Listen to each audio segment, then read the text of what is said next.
네, 안녕하세요. 탐독주의 제이입니다. 오늘은 전작주의로 돌아왔습니다. 정말 오랜만에 전작주의 컨텐츠를 준비를 했는데 전작주의는 다른 건 아닙니다. 근데 오늘 게스트분과 저의 전작주의 정의가 좀 다르거든요. 저는 이런 생각입니다. 특정 작가를 파고 싶은 거죠. 그러니까 기본적으로 근데 벌써 앞에 계신 분하고 정의가 너무 달라. 국내에 최소 3, 4종 이상은 나와야 된다. 그리고 당연히 1, 2년 활동하면 안 되고 대체로는 작품 활동한 지 좀 오래돼야죠. 그래서 돌아가신 분들을 선호하는 것 같아요. 앞에 계신 게스트분과 한 거는 가족이식으로였기 때문에 아직 사후는 아닙니다. 지금 열심히 그래도 활동하고 계신 작가님으로 알고 있고요. 그런데 하여튼 제가 생각한 전작주의 코너는 특정 작가를 판다? 최소한 3, 4작품 이상이다. 그리고 그 작가에 대한 애정이 있으니까 거의 전작을 다 읽어보고 한번 해보자 라는 취지로 시작을 했는데 네, 몇 번 했거든요. 근데 탐독주에서는 아마 하나만 했을 거예요. 현재까지는. 그게 이제 가족의식으로 주루시님하고 한 거였고 너무 저도 재밌었고 했는데 그 사이에 저희가 약속을 했습니다. 한번 나스메 소새끼로 한번 해봐야겠다 해서 오늘은 일본의 셰익스피어라고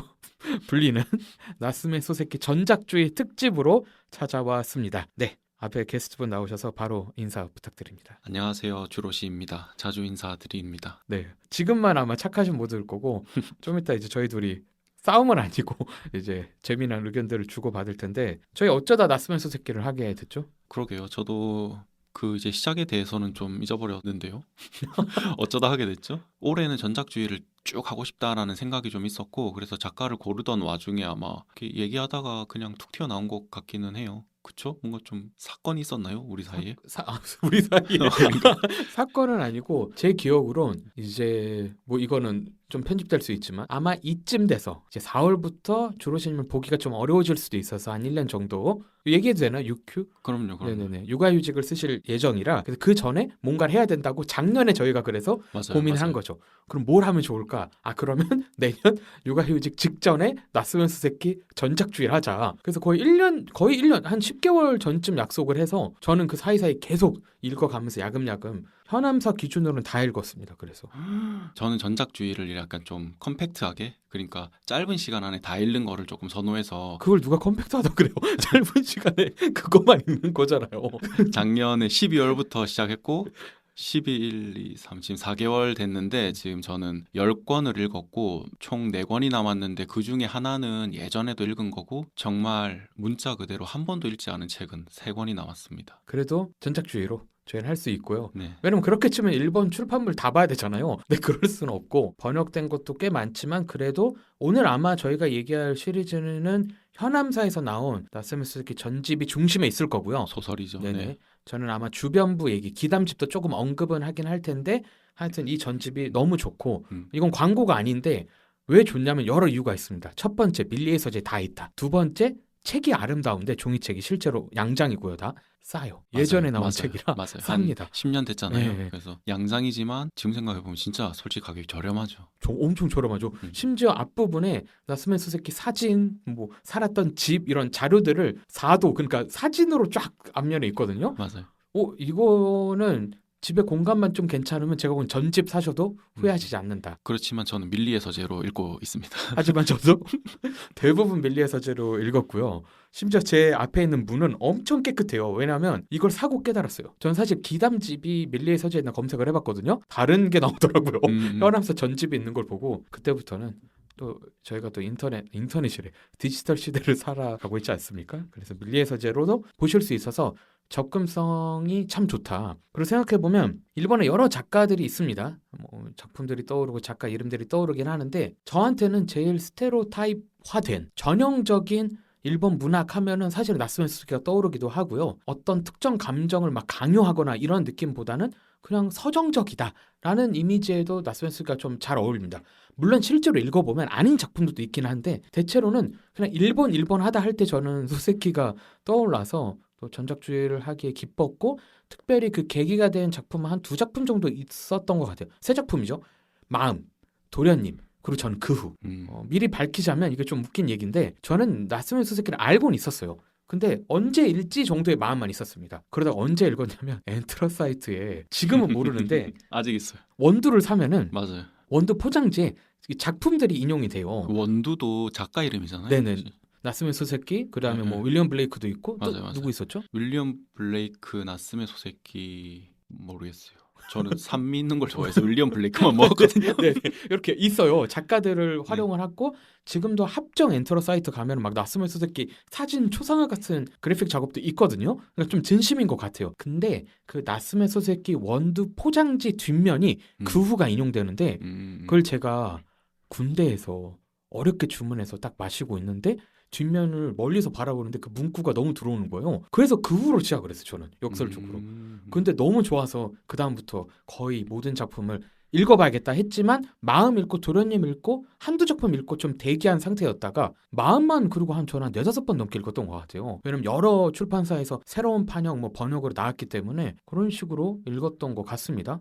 그러다가 이제 전작주의 하자 그래서 한번 다 읽어보자 그래서 성공 우선했습니다. 사실 저도 이 전작주의를 읽어 나가는 동안 내가 왜 이 전작주의를 읽어 나가는지에 대한 좀 동기부여도 계속 해야 되고 막 그렇잖아요. 물론 우리가 약속이 되어 있지만 그래서 내적인 동기부여를 하기 위해서 생각을 했던 게 또 마음이라는 작품인데 제가 10년 전쯤에 이제 마음을 처음 읽고 그 이후로 줄곧 마음이 인생책이라고 얘기하고 있거든요. 근데 10년이 지난 지금도 이 마음이 나한테 유효한 인생책인지 이걸 알고 싶은데 대뜸 마음으로 직진하기가 좀 그런 거예요. 그래서 사실 이 마음을 읽기 위해서 그 나머지 13권을 읽는다 하는 생각으로 지금 하고 있고 그래서 마음을 지금 조금 읽다가 다시 좀 덮어놓고 아직 제가 읽지 못한 뭐 나는 고양이로소이다랑 우미인초 명암 요거까지 읽고 맨 마지막에 다시 읽어야겠다 이렇게 좀 생각을 하고 있는 것 같아요. 그 약간 좀 여담인데 전에 황은주 번역가님 오셔가지고 울프의 일기를 인생책으로 뽑아주셨잖아요. 네네. 그래서 이제 나를 한순간 바꾼 책이라기보다는 이제 인생 전반에 걸쳐 읽는 책으로 그 책을 뽑았는데 저는 이 마음을 그런 것처럼 제 인생에 걸쳐서 계속 읽진 않지만 마음이 갖고 있는 주제의식이랑 맞닿은 작품들 저는 이 책의 주제의식이 이제 죄와 죄책감 그리고 기억이라고 생각을 했거든요. 그래서 이런 주제의식이 있는 작품들을 마음 때문에 늘 이렇게 찾아다녔어요. 그러면서도 뭐 지금 남아있는 책들 좀 생각해보면 줄리언 반스의 예감은 틀리지 않는다라든가 아니면 김영하 작가의 나는 나를 파괴할 권리가 있다 이런 것처럼 저의 어떤 독서의 어떤 하나의 커다란 줄기를 마음이 형성했기 때문에 마음이 그런 의미에서 좀 인생책인 것 같다라는 생각을 최근에 했고 뭐 제가 왜 이렇게 인생책에 대해서 길게 얘기하냐면 최근에 이스라 작가 그거를 봤는데 저도 그 뉴스레터에서 제가 언급을 했어요. 하기는 쉽고 답하기는 어려운 질문으로 인생책 하자마자 제가 그 재경님을 떠올렸거든요. 게으르다 그러셨어요. 재경님은 게으른 질문을 계속 하고 계시는군. 게으른 질문 너무 좋아하고 그래서 막 이런 질문 있잖아요. 뭐 100억 생기면 뭐 할래요? 이런 아주 게으르잖아요. 게으르다는 거는 질문하기가 편하다는 건데 저는 하여튼 저도 이스라 작가님 너무 좋아하는데 인터뷰 그 유튜브 영상을 보고 저도 모르게 찔린 거예요. 쇼츠로 먼저 봤거든요.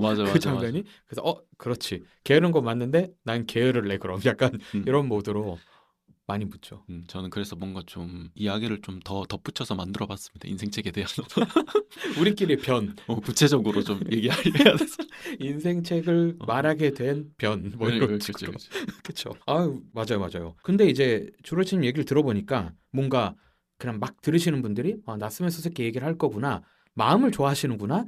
마음이 무려 인생책이구나를 이제 캐치를 하셨잖아요. 근데 저는 이제 좀 더 덧붙이자면 마음을 인생책으로 얘기한 것과 뭐 앞에 13권을 읽는 과정이 결국엔 마음을 왜 내 인생책으로 삼았나를 설명하고 뭐 알아가는 과정이다라고 한 게 억지가 아닌 게 소세키의 작품을 2개의 3부작이 있다고 보통 취급을 해요. 그렇죠. 전반기 3부작, 뭐 후반기 3부작인데 실제로 마음이 후반기 3부작의 마지막 작품이에요. 맞아요. 그러니까 사실상은 그 표현이 개인적인 차원에서 맞긴 하거든요. 실제로 나스멜 소세키의 문학과 이 작품론을 작품 세계를 제대로 알려면 이 앞에 있는 설명이 맞는 거죠. 13권 또는 12권을 읽고 도달을 하면 최고 좋은 거죠. 그리고 좀 다 연결돼 있고 주제도 연결돼 있고 좀 캐릭터도 연결돼 있고 이러니까 나스메 소세키야말로 출간순으로 읽으면 맞아요. 가장 좋은 그 작가 얘기는 해요. 저는 그러지 못했지만 그렇죠. 그게 쉽지 않고 근데 막 누가 그럴 수 있잖아요. 출간일수로 내가 어떻게 아냐. 현암사가 넘버링이 돼 있잖아요. 그러니까 그게 출간일수이에요. 맞아요. 그 너무 갑자기 현암사 광고 같은데 전혀 광고는 아니고 광고 주셨으면 좋겠다. 근데 너무 좋은 시리즈고 제가 찾아보니까 현암사에서 나온 건 16년 소세키 사후 100주년 기념판이에요. 그래서 14권 전집으로 나왔고 연대 순으로 나왔기 때문에 이거 뭔가 소장료 근데 우리 둘 다 밀리의 서재로 감사합니다. 밀리에도 있어서 너무 감사드리고 한두 권 이렇게 선물할 때도 좋습니다. 이게 싸기 때문에. 그리고 다시 돌아보면 그냥 이건 간단한 질문인데 뒤에 가서 좀 더 자세히 저희가 얘기하겠지만 소세키가 왜 좋은지 간단하게 이야기하고 한번 작가 소개부터 들어가면 좋을 것 같거든요. 저희가 계속 깊어질 예정이라 저 앞에서 자꾸 막 갑자기 열해지면 들으실 분이 너무 힘드실까 봐 저희는 우선 나스메 소세키라고 하는 일본 작가를 얘기를 할 거고 왜 좋은지를 간단하게 소개하면 설명하면 좋을 것 같아요. 나스미 소세키가 뭐 이야기가 다이나믹한 작가는 아니고 읽다 보면은 비슷한 주제가 자꾸 반복되긴 하거든요. 제가 가장 재밌게 느끼는 지점은 한 사람 한 사람 그 하나의 캐릭터를 좀 이렇게 좀 하대하는 것이 없고 어떤 캐릭터가 나오든 그 캐릭터를 조금 그 캐릭터가 가지고 있는 이야기를 잘 살려주는 것 같고 각각의 캐릭터가 갖고 있는 감정성 같은 거를 굉장히 섬세하게 그려주기 때문에 그런 지점이 가장 좋은 것 같아요. 어떤 감정을 굉장히 섬세하게 다루는 점 바로 그것이 나스미 소세키를 제가 좋아하는 이유이지 않을까. 저는 이게 진짜 어려운 질문이더라고요. 제가 막상 해놓고 소세키가 포착하고 있는 그 마음이 전형적인 마음이 아니어서 좋았던 것 같아요. 그러니까 우리가 보통 마음이 간다, 마음에 들었다 하면은 좋게 해석을 하거든요. 호감, 누구를 좋은 의지로 뭔가를 하려는 마음을 보통 마음. 그래서 뭐 영어 표현 중에는 내 마음을 줄게 뭐 그걸 심장하고 연결해서 막 표현을 하기도 하잖아요. 그러니까 대부분 좀 좋은 의미로만 사용되기 쉬운 표현 같아요. 이 단어 자체가. 근데 소세키가 실제로 저는 마음이라는 것을 많은 작품에서 표현했거나 은유적으로 그려냈다고 생각을 하는데 그 마음이 보잘것없는 마음일 때가 많고 일상적이라는 말보다 좀 더 낮아요. 그러니까 그 마음을 누가 자칫 그냥 보면 이거를 세 줄짜리 요약으로 만약에 이 소설들을 요약해 버린다면 대부분 마음이 안 가는 캐릭터들을 그려내요. 그런데 그 캐릭터조차 마음이 있다는 것을 어떻게 보면 그려냈고 그 마음과 내 마음이 다르지 않다는 것을 전혀 강요하지 않거든요. 서술 방식과 소설의 톤으로 나에게 설득을 안 했어. 그러니까 내가 설득을 당해줘 버리는 거예요. 그러니까 이런 거죠. 나한테 칼을 안 내밀었는데 내가 갑자기 무릎 꿇고 항복하겠습니다 하는 거죠. 마치 그 옛날 우화 비유 중에 저 나그네 옷을 어떻게 벗길 것인가랑 비슷한 것 같아요. 햇볕으로. 그렇죠. 햇볕으로 하는 거는 진짜 거기선 이기잖아요. 결국에는 해가 바람은 막 몰아치고 하는데 더 꽁꽁 싸매게 된다면 소세키는 어느 순간 읽다 보면 진짜 별로예요. 요약된 캐릭터라면 대부분 소세키가 그려낸 인물들은 일을 잘 할 의지가 없고 그리고 그들의 사랑은 다 그냥 간단하게 얘기하면 다 불륜인 거죠. 불륜이 어. 불륜이 아닌 게 거의 없어요. 거의 없거나 불륜이 아니면 불행해. 어, 그러니까 이게 보통 친구나 이미 결혼한 사람의 아내를 뺐거나 맞아요. 이런 형태가 많아서 이렇게만 들으면 벌써 아침 드라마에 김치 싸대기가 나올 것 같잖아요. 근데 수세키 그렇게 그려내지 않는 거예요. 그게 또 저는 위대하다. 이게 위대하다. 가장 초라한 걸 위대하게 그려내는 걸 좀 위대하다고 생각을 해서 네, 그 우화의 바람 같은 작품들이지 않나 해서 이상하게 소세키 작품을 읽다 보면 마음이 흩어졌던 마음 또는 내 마음이 언제 상했을 줄 모를 정도로 그냥 일상을 살아가면서 마모되잖아요. 마음 자체가. 그게 좀 돌아오는 느낌이에요. 그래서 이게 완전한 구원은 아니거든요. 읽다 보면 이런 사람들의 마음들의 결들이 느껴지면서 나도 놓쳤던 마음, 내가 숨기려고 했던, 묻어놓으려고 했던 마음들까지 발굴되는 느낌이라 위로가 됩니다. 소설기를 이상하게 읽으면. 이 얘기는 진짜 마지막에 하겠지만 마지막에 못할까 봐 얘기를 하면 소설기의 마지막 작품이 있어요. 이게 심지어 미완인 작품이거든요. 그래서 어디 가서 얘기할 수 있어. 이걸 읽은 사람이 진짜 많이 없는데 이 마지막 작품이 명함입니다. 미완이고 이걸 쓰다가 돌아가셨기 때문에 근데 무슨 500, 600페이지인가 그 넘어요. 미완인데 그러니까 다 썼으면 제가 볼 때는 한 800 정도 나왔을 것 같거든요. 그러니까 소설계 작품 중에서도 진짜 두꺼운 거의 진짜 제일 두꺼운 것 같은데. 맞아. 고양이 빼면. 근데 이 작품이 진짜 또 좀 마음이 쩌릿하는 게 아프신 가운데도 쓰기도 했고 연재했기 때문에 그 결국엔 미완인데 그것도 약간 봄을 이제 곧 봄이 오겠지? 이런 식으로 딱 끝날 때 근데 우리는 알잖아요. 수수께끼가 이거 쓰다가 죽었다라는 걸. 맞아요. 근데 그게 약간 제가 수수께끼를 좋아해서 이렇게 해석하는 걸 수 있는데 그 자체가 위안적인 메시지가 돼서 수수께끼를 다루지 않을 수가 없었다. 네, 그렇습니다. 그리고 그 마지막 작품 명함 이야기해서 그 전에 쓴 게 한눈 팔기잖아요. 이 한눈 팔기가 네. 거의 후기작이고 이것도 소세키가 이제 내가 살 날이 얼마 남지 않았다는 것을 차린 다음에 자신의 생애 경험을 쓴 건데 배경은 첫 소설을 쓰던 때거든요. 맞아요. 그러니까 소세키 소설에서 자전적인 요소는 되게 흔하지만 한눈 팔기는 그야말로 본격적으로 자전적인 작품이고 자신의 출생의 비밀 그리고 뿌리 내리지 못했던 어떤 자기를 길가에 난 풀로 비유하고 이런 자신의 생을 좀 해찰한다는 점에서 그리고 마지막 소설에서 소설가로서 경력을 시작하던 때 시절을 배경으로 삼는 점 자전적인 요소를 완전히 적극적으로 끌어오는 점 열었던 문을 스스로 닫는다는 의미에서 이 작품 하나가 끝나는 것이 아니라 소세키라는 세계가 끝난다는 느낌을 좀 강하게 주는 그런 작품이죠. 소설가로서의 인생도 굉장히 소설처럼 맞아요. 완결이 됐어요. 이 한눈 음, 팔기라는 작품을 보면. 맞아요. 두 작품을 보면 음, 음. 소세키에 대한 애정이 있으시거나 사실 다 읽을 필요는 없고 저희의 오늘 이야기 자리하겠네요. 이야기를 듣고 마음 도련님 정도 읽고 한눈 팔기로 가도 이입할 만한 게 너무 많거든요.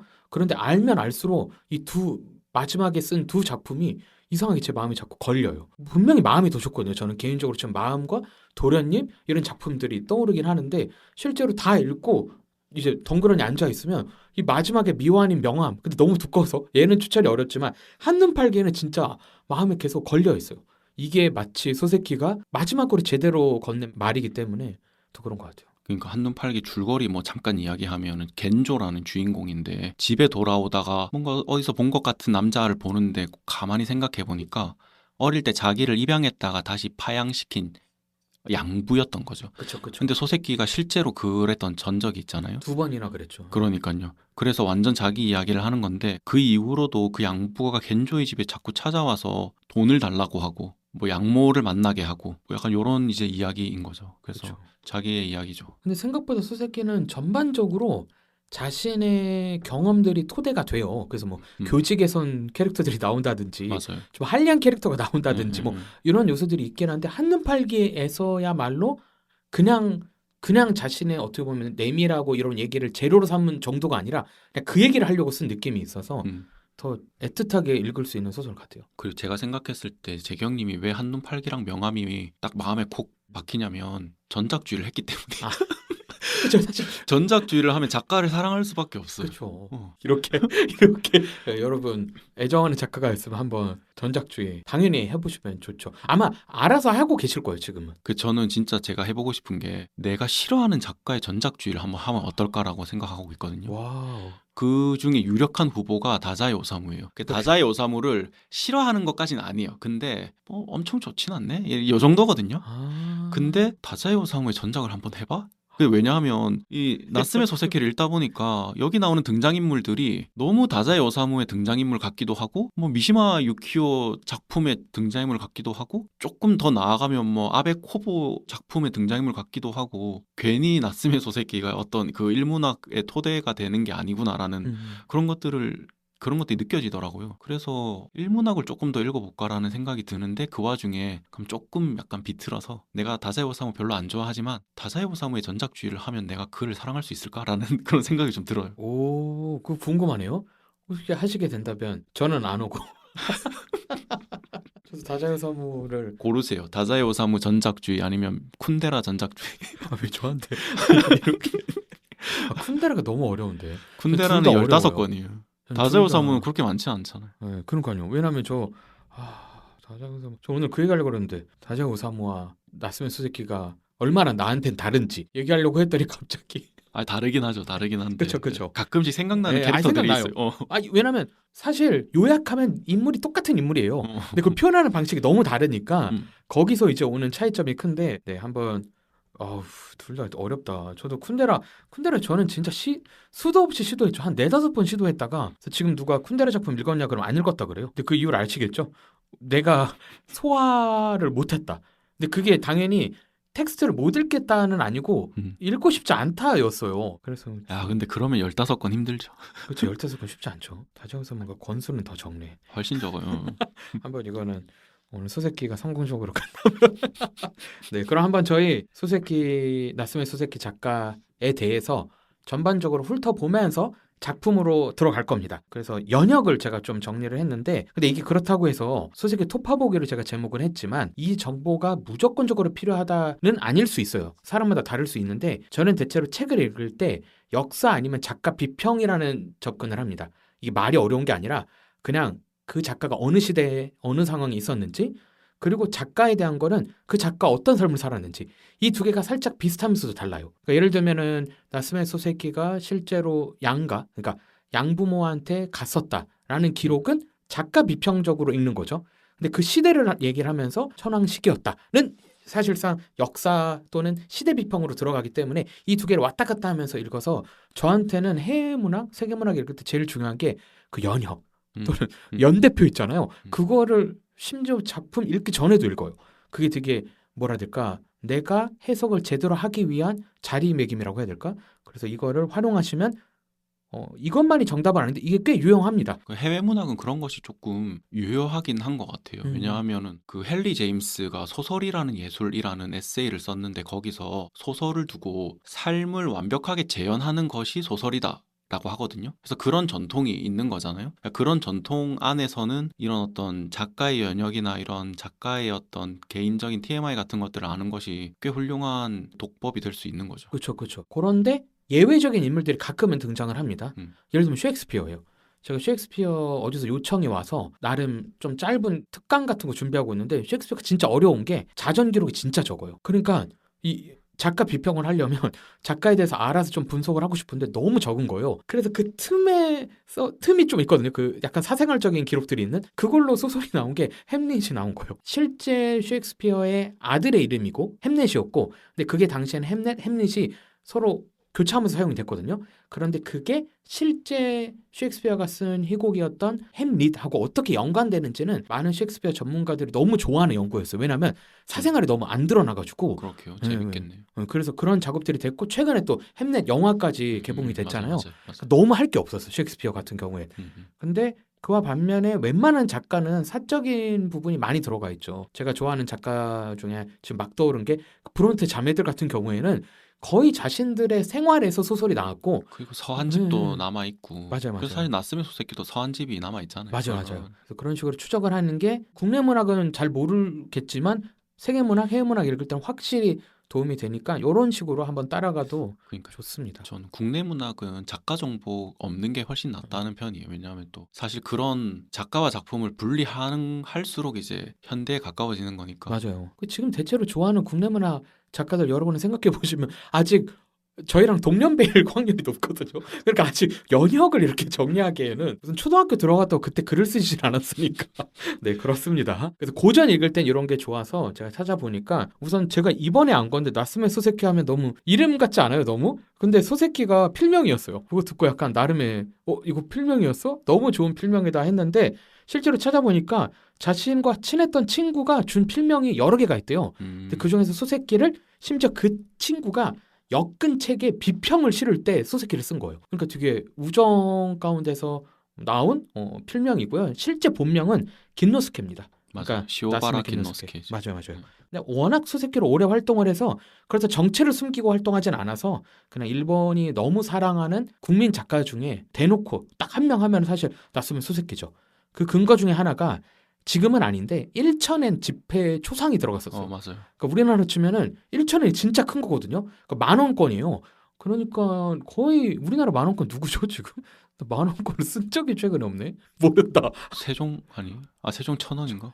잠깐만 이건 찾아봐야겠다. 아니, 우리가 이렇게 상식이 없어도 돼요? 상식이 너무 없어. 세종대왕 맞는데요? 맞죠? 예. 저는 상식이 있습니다, 근데 여러분. 아니야. 지금 이거 그대로 편집 안 하고 돌려보면 아니라 1,000원. 여러분, 저는 이순신이 1,000원이다. 아닌가? 여러분, 저는 그리고- 상식이 있습니다. 저는 아이고. 상식이 있었습니다. 네. 편집해서 없애. 1,000원 인물. 네, 그래서 되게 영이. 그랬던 1,000원은 기억나요. 뭐야? 아니, 이황이 더 대단한데 왜 이황이 1,000원이고 이이가 5,000원이야? 뭐 이랬던 기억이 있어요. 그러니까요. 근데 어쨌든 옛날에 1,000엔 지폐 초상이 들어가기도 했고요. 음. 그다음에 가장 많이 붙는 수식어 중에 하나가 일본의 셰익스피어라는 표현이에요. 근데 이게 그냥 아무 사람한테 이 칭호를 붙진 않고 실제로 유사한 점은 있습니다. 뭐냐면 셰익스피어도 사실상 소설 이거 반전이 아닌 반전인데 소설을 안 썼어요. 다 희곡 작품 썼고요. 그리고 시도 엄청 썼죠. 소넷. 근데 나스메 소세키도 하이쿠 작품이 꽤 있고요. 당연히 뭐 서한집 이런 작품들도 있긴 한데 어쨌든 꽤 다양한 분야에서 책을 넓게 썼고 보편적으로 읽힐 수 있다. 저는 그게 소세키나 셰익스피어가 더 오래된 인물이지만 유사점인 것 같아요. 뭐냐면 셰익스피어가 많은 경우 정치적으로 악용되긴 하거든요. 근데 양당에서 다 써요. 그러니까 진보당도 쓸 수 있고요. 특정 문구를 보수당도 쓸 수 있어요. 그렇다고 그러면 셰익스피어가 되게 어중간한 작가냐? 그건 아니고 인류 보편적인 내용들을 최대한 담으려고 했고 그게 때로는 약간의 거대한 이야기이기도 했지만 최대한 좀 일상적인 언어와 배경을 많이 썼거든요. 셰익스피어 자체도. 그래서 그런 점이 좀 나스메 소세키랑 연결되는 지점인 것 같고 그리고 이거는 팩트인 게 나스메 소세키가 영문학을 공부를 또 하긴 했습니다. 그리고 그 시대 일본이 영국을 어떤 동경했던 것을 보면 좀 의도가 있지 않았을까요? 일본의 그쵸, 셰익스피어라는 것은. 그렇죠. 의도 있죠. 어, 어. 의도 있죠.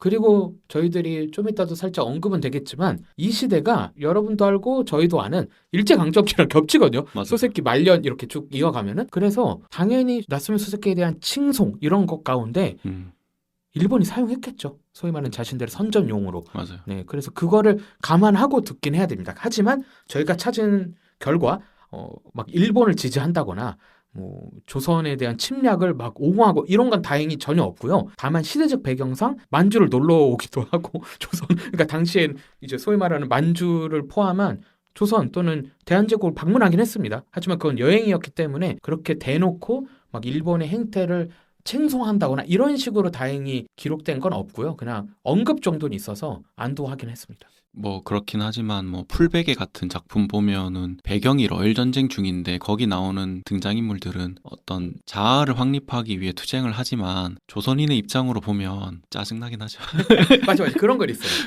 그래도 다행인 건 막 대놓고 화를 낼 수는 없어요. 그냥 언급을 안 하니까 다행인 것 같고요. 그리고 되게 사교적인 캐릭터입니다. 그래서 모교회라는 걸 했거든요. 그럼 매주 목요일 날 모여서 근데 대체로 찾아보면 소세키 동년배보다는 그냥 약간 소위 말하는 자신의 제자급들 맞아요. 더 많이 방문을 해서 막 여러 가지 문학에 대한 것도 논하고 밥도 먹고 했는데 그중에 대표적인 인물이 류노스케. 이게 좀 재밌어가지고 그 외에 다양한 인물들이 있긴 하거든요. 근데 나카간스케도 있어요. 맞아요. 은수저를 쓴. 네네. 뭔가 그런 장도 열었던 인물이죠. 그냥 단순히 어디 처박혀서 쓴 건 아니고 되게 대중적이고 되게 사교적이고 그러니까 일본 정부에서 밀어서 영국 유학도 갔다 오시고 이런 것들이 있고요. 그리고 또 다른 나스메 소세키를 좀 정리하는 표현 중에 하나가 뭐가 있냐면 시대를 대표하는 작가다라고도 불리는 이유가 메이지 유신을 일으킨 또는 그 사건의 중심에 쓰는 그 천황 시기랑 나스메 소세키가 거의 겹칩니다. 그래서 보면은 메이지 유신이 68년에 일어나거든요. 1868년. 근데 나스메 소세키 1년 전에 태어나요. 그러니까 그 폭풍 가운데 있었던 거죠. 일본 근대화에. 그리고 소세키가 1867년에서 1916년 이렇게 살았잖아요. 메이지 천황이 1852년에서 1912년 딱 이렇게 있었거든요. 그러니까 연도가 거의 4년 정도밖에 차이가 안 나서 그냥 그 시대를 대표하기도 했고 일본의 마지막 근대성이라고도 불려요. 그럼 이때 이후로 일본이 약간이 아니라 대놓고 제국주의로 확 돌이켜서 이후 작가에 대한 평은 되게 많이 갈리게 되거든요. 근데 아직 그래도 일본의 근대 소위 말해 조금 건전하고 순수한 의미에서의 근대성은 잇대지 않을까라는 평가 가운데서 나스메 소세키가 여전히 위대하고 고전이 될 수밖에 없는 이유를 설명하기도 합니다. 저는 나스메 소세키 개인적인 배경에서 어쨌든 가장 중요한 건 한동안 친부모를 조부모로 알고 지냈던 그거인 것 같아요. 그것도 근데 자기 친형들이 줄줄이 사망하니까 가문의 대가 끊어질 것 같으니까 다시 데리고 오는 거잖아요. 소세키를. 근데 되게 나이 많이 먹어서 데려오지 않아요? 본적으로 데려오는 그러니까 거? 이런 경험들이 또 작품에도 나타나지만 그의 삶에 굉장한 어떤 그 많은 영향을 미쳤던 것 같긴 하더라고요. 보니까. 맞아, 약간 뿌리 없음 또는 가족애 그러니까 가족 사이에서 느껴지는 그 애정과 친밀함에 대한 좀 시니컬함이 있어요. 그렇게 이게 그렇게까지 믿을 만한 건 아니다라는 얘기가 좀 깔려 있는 것도 있어서 맞아요. 그런 시니컬함이 한눈 팔기에 특히 많이 나오고 그래서 자기는 너무 고독하고 하지만 기대고 싶고 뭐 이런 것들이 있죠. 제가 도련님 편집할 때 서한집을 좀 읽었는데 편집 비하인드 같은 건데 소세키가 자기가 조부모가 아니라 친부모구나 라고 알게 된 게 그 집에서 일하던 어떤 할머니가 이야기해 준 거였거든요. 그래서 그 할머니를 되게 따뜻하게 기억하는 편지 같은 게 남아있어요. 그래서 제가 그거를 읽고 도련님에 나오는 기요 할멈 그 할멈이 생각이 많이 나서 그거를 요 도련님의 부록으로 넣을까 말까 막 그런 논의를 했던 기억이 나거든요. 근데 어떻게 됐죠? 안 넣었죠. 그게 너무 좀 분량은 긴데 그 부분은 좀 조그맣게 써가지고. 아 그럼 조금 그쵸. 거기만 하이라이트 칠 수도 있고. 그래서 나스미 소세키를 생각해보면 도련님이 굉장히 이상한 작품이거든요. 굉장히 동떨어진 작품이거든요. 그래서 어떻게든 연결고리를 만약에 생각해본다면 혹시 그런 어떤 할멈에 대한 기억으로 그냥 뭐 제가 100년이 지났으니까 뭐 어떻게든 읽어본다면 그쵸. 그런 식으로도 한번 읽어볼 수 있지 않을까라는 생각을 또 좀 했습니다. 100년 지났으면 이제 후대 해석을 맡기시겠죠. 후대는 아니요. 해석에 그쵸. 뭐 이런 거 나와도 이제는 네. 뭐 크게 상관없죠. 네, 그래서 보면은 오남 3녀 중에 막내로 막내. 태어나시긴 맞아요. 했거든요. 네. 그래서 좀 덜 귀했나? 어쨌든 그래서 도쿄에서 태어나셨고 아까 언급했듯이 메이지 시대랑 겹치기도 합니다. 이게 되게 독특한 지점이고 저희가 계속 언급하는 양자로서의 생활이 2번이나 있었습니다. 그래서 이게 한눈팔기라는 소재랑도 이어지고 실제 작품에서도 꽤 많은 영향을 끼친 걸 저희가 언급을 했고요. 그리고 고등학교 때 친구한테서 수세키라는 이름을 받고 영문학 전공하고 그리고 고등학교 교사로 일을 하거든요. 근데 그때부터 몸이 안 좋아요. 폐결해.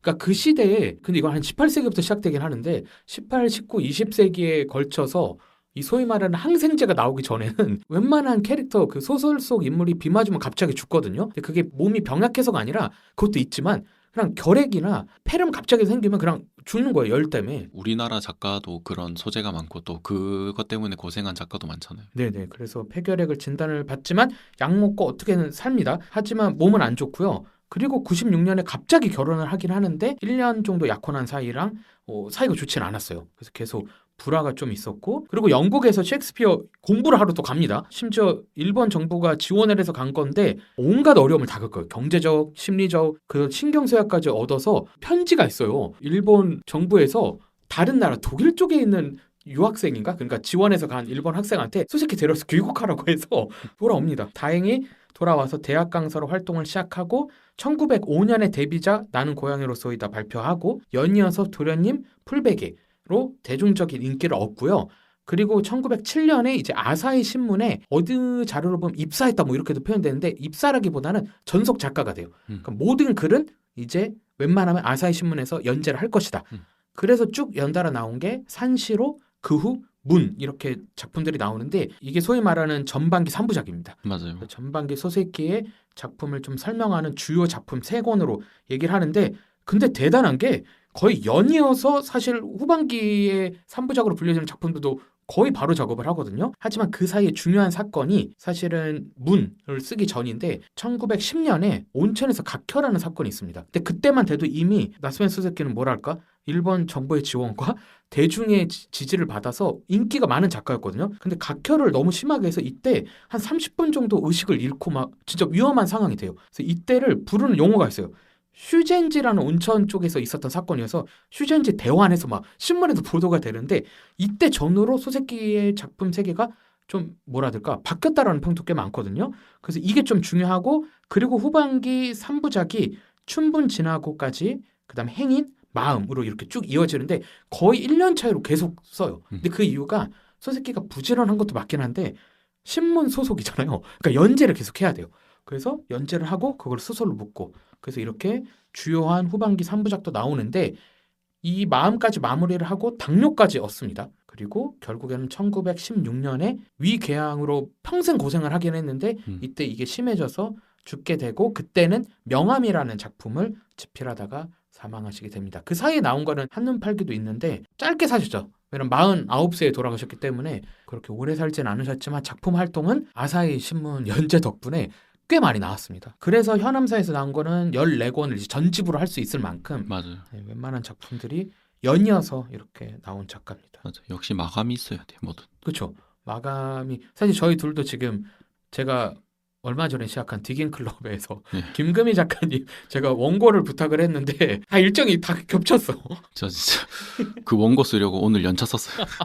네, 감사드립니다. 제가 억지로 시킨 거 아니라 그러니까 저도 좀 욕심이 나서 받았는데 저도 3월에 너무 많은 것을 해가지고 스스로 뭐 부른 재앙이죠. 그렇죠. 이제 4월부터 좀 쉴 못 하시겠지만 일은 쉴 수 있으니까 심심치 않은 위로를 건네며 그럼 저희 이제 작품 3개로 한번 들어가 볼까요? 어쨌든 제일 좋아하는 건 마음이지만 마음은 제가 지금 읽지 않았기 때문에 오늘은 마음에 대해서 이야기는 하고 싶지 않고, 그렇다면은 그래도 가장 대표적으로 소개할 수 있는 건 뭘까? 소설기를 이제 읽어야 되는 사람한테 14권을 다 추천할 순 없으니까 그분들한테 도련님 마음을 빼고 추천하고자 하면 2권 빼고. 그래도 전반기 3부작인 것 같아요. 저는. 맞아요.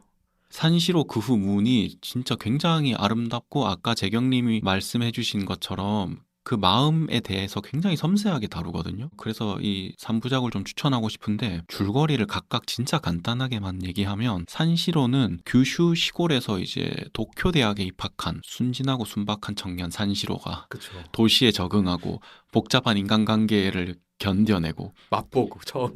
미네코라는 여성을 향한 어떤 사랑과 상실을 겪으면서 성장하는 이제 소설이라고 볼 수 있고, 그리고 그 후는 이제 대학을 졸업한 30살 백수가 주인공이거든요. 다이스케. 그래서 뭐 오피셜한 거는 아니지만 아마 그 산시로의 산시로가 어떤 크면은 요렇게 되지 않을까? 이런 느낌도 좀 있어요. 오피셜 아닌데 거의 준 오피셜 같아요. 예. 3부작이 초반기 3부작을 이으면 그냥 한 인물에 대한 얘기다. 그러니까요. 그래서 이 다이스케라는 사람은 이제 일을 안 하거든요. 왜 일을 안 하는지 주변에서 물어봐도 자기는 그냥 먹고 살기 위해서 일하는 건 별로 하기 싫어라, 이렇게 얘기하는 인물이죠. 굉장히 자아가 강하고 뭐 고집불통이고, 그런데 이제 친구의 아내에 대한, 처음에는 연민입니다. 연민인데 서서히 사랑으로 발전하는 거죠. 그 사랑으로 발전하다 보니까 이제 더 이상 다이스케도 은둔하지 않고 세상과 맞부딪히게 됩니다. 하나의 개인으로서 이제 세상과 어떤 결투를 벌이는 거죠. 근데 이 결투가 어떻게 됐는지는 마지막 3부작인 문을 보면 알 수 있거든요. 그럼 그에서 안 나와. 제대로. 근데 문에서 보면은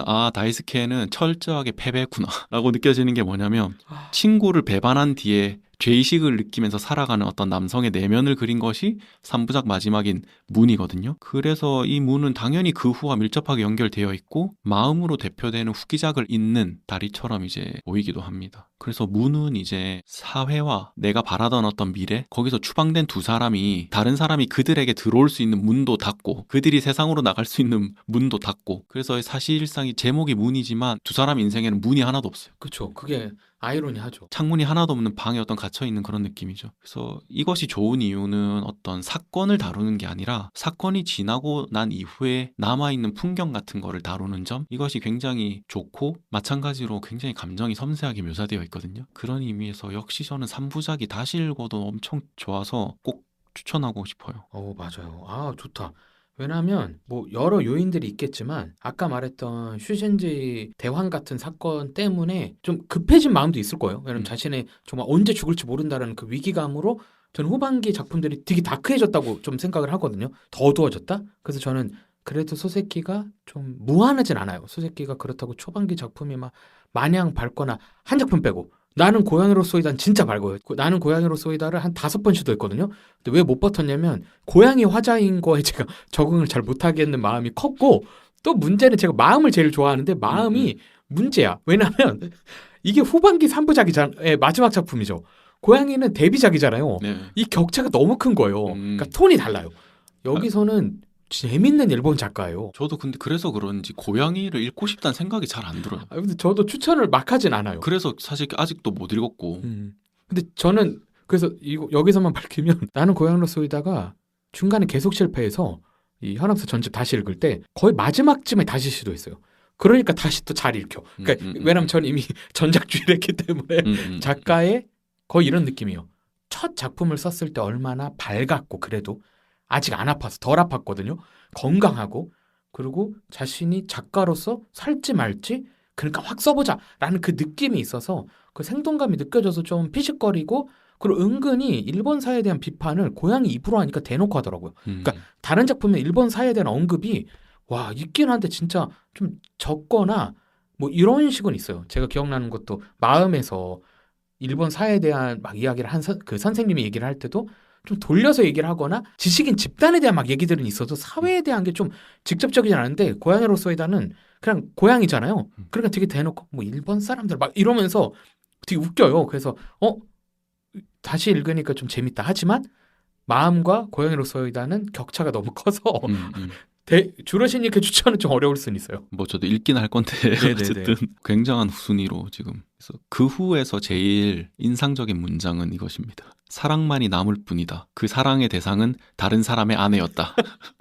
이것으로 사실 다 모든 게 정리되는 소설이에요. 그래서 산시로는 아니지만 뭐 산시로도 조금 있죠. 어떤 그런 사회에서 용인하지 않는 어떤 상황을 사랑하는 것? 뭐 그런 것이 조금 있는데, 그래서 이 전반기 3부작이 대체로 개인과 사회, 개인이 사회를 향해 벌이는 투쟁이라고 얘기할 수도 있고 그냥 불륜 소설이라고 얘기할 수도 있거든요. 소새끼도 당시에 그런 비판을 많이 받았고, 근데 제가 얘기하고 싶은 것은 어쨌든 그 뭐 부부의 세계처럼 뭐 사랑이 죄는 아니라고 얘기하고 싶은 것도 아니고, 무한도전의 그 정준하 밈처럼 뭐 아름답기만 하면 불륜이어도 괜찮다고 말하려는 것도 아니지만 일단은 너무 아름다운 이야기라는 것은 확실하고, 사실 소새끼 작품에서 불륜 소재는 굉장히 흔하잖아요. 그쵸. 거의 그래서- 안 나오는 걸 찾는 게. 그러니까요.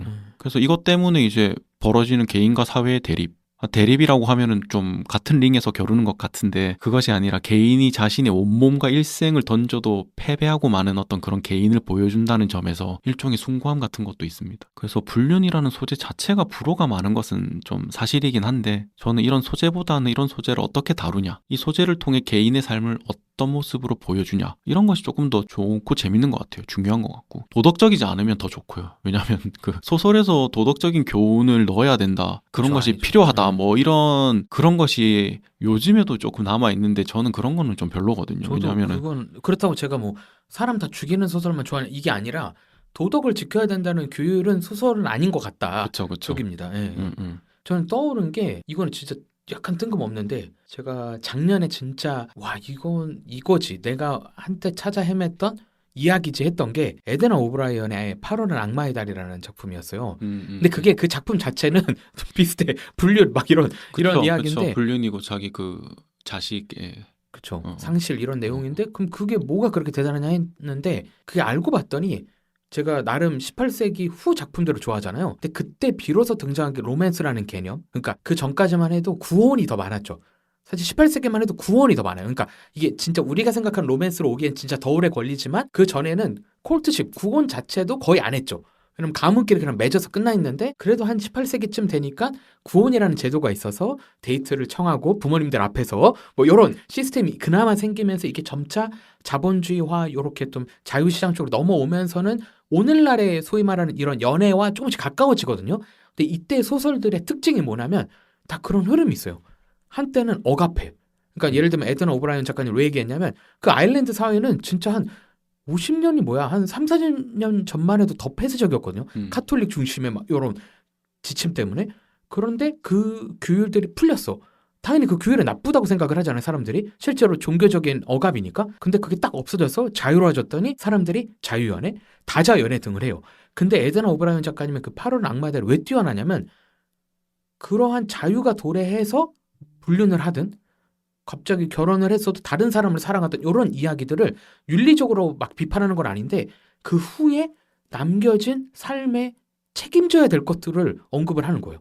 그래서 그 8원 악마의 달 읽으면 그 주인공인 엄마죠. 그 캐릭터가 되게 사랑을 즐기고 하는 게 너무 지금 봐도 멋져 보이고요. 어떤 측면에서는 되게 자기를 잘 가꾸고 막 남자친구 찾아서 막 해변으로 떠나고 이런 얘기들이 나쁘지 않잖아요. 근데 갑자기 이제 자녀를 잃는 상실과 거기에 대한 죄책감이 돌아와요. 그게 저는 무슨 느낌이냐면, 종교나 국가에 의해서 우리의 윤리들이 묶여 있었잖아요, 한동안. 그래서 뭐 국가에게 또는 종교에게 복종을 해야 우리 존재가 가치가 있다. 이 가르침이 깨졌어. 그것까지는 좋은데, 깨지니까 그냥 마구잡이로 자신들의 가치를 찾다가 결국에 도래하는 거는 그럼에도 남아 있어서 지켜야 될 그 가치들에 대한 역질문들이 생겼다고 생각을 해요. 저는 그게 수수께끼 작품 전반에 있는 것 같아요. 그러니까 영국에 유학까지 하고 영문학을 공부를 하고 일본 사회 자체가 메이지 유신 전후로 해서 계속 유럽을, 그리고 특별히 영국, 프랑스를 자꾸 모방을 하잖아요. 그러니까 이런 문학적인 흐름이나 아마 성 역할에 대한 흐름들에 대해서도 좀 새롭게 받아들이기 시작했을 거예요. 근데 막상 받아들이면서 자유와 또는 좀 기존 체계에서 벗어나는 인물들이 막 등장을 하는데, 결국에는 그들도 땅에 발붙이고 살잖아요. 그때 오는 그 상실감과 괴리감을 저는 일본식으로, 그러니까 소새끼식으로 또 포착을 한 것 같아서, 이건 아무도 얘기를 안 했겠지만 에드나 오브라이언 작가님과 소새끼가 약간 같이 보였어요. 엄청 다르거든요. 근데 그 엄청나게 억압적으로 규율적인 사회 후 자유에 대한 책임은 아니고 결과 저는 그거에 대한 죄책을 다룬다는 게 저는 그 지점이 뭔가 통한다라고 혼자 깨달았어요. 느꼈어요. 한 번도 그렇게 생각해 본 적은 없는데 그 주제를 그렇게 잡으면 그렇게 읽을 수도 있을 것 같아요. 어쨌든 소세키가 되게 현대적인 작가인 이유도 그가 포착한 등장인물이 있으면 그거를 끝까지 그 인물을 몰아세우기 때문인 것 같은데 그 점에서 보면은 그렇게 볼 수 있을 것 같아요. 그래서 현대적인 것 같아요. 물론 저는 소세키 더 전에 거슬러 올라가는 일본 예전 작품들을 읽진 않았지만 그 소세키를 읽으면 옛날 느낌보다는 당연히 시대적으로는 뭐 전기를 쓰는 표현이라든지 이런 것들 때문에 시간차가 느껴지긴 하지만 그 인물 묘사나 이런 거에서 시대 격차를 느끼진 않거든요. 오히려 더 세련되고 그리고 세련보다는 저는 조르신님 얘기한 것처럼 모든 인물에게 온 마음을 쏟아주고 서술을 다 해준다는 게 애정을 진짜 이 서사 자체에 듬뿍 담아내는 느낌이 있었어요. 저는 좀 대표적으로 추천할 수 있는 게 아무래도 분량 때문에 조르신님이 건너뛴 마음을 저는 그럼에도 소개할 수밖에 없고 전 이걸로 시작하셔도 나쁘지 않아요. 많은 분들이 아마 마음 도련님 이 두 개로 많이 시작하실 것 같은데 맞아요. 사실 저도 그랬고. 마음은 심지어 최근에 그 열린 책들 모노 에디션에서도 마음이 나왔잖아요. 그래서 마음은 여러 번역들도 너무 훌륭하고 마음 자체가 두께도 적당하고 그 이야기 선이 그렇게 지루하지 않거든요. 나름 플래시백 같은 이야기들도 중간에 있기 때문에 이야기 자체로도 너무 뛰어난데 반전도 저는 있다고 생각을 해서 나름의 전 마음을 소세키 뭐가 좋아하면은 사실 마음을 추천할 것 같고요. 많은 사람이 마음을 이야기하긴 하더라고요. 음. 보니까. 뭐 저도 인생 책이지만. 그렇죠. 예. 너무 많은 분들이. 그래. 근데 좋은 건 이유가 있다.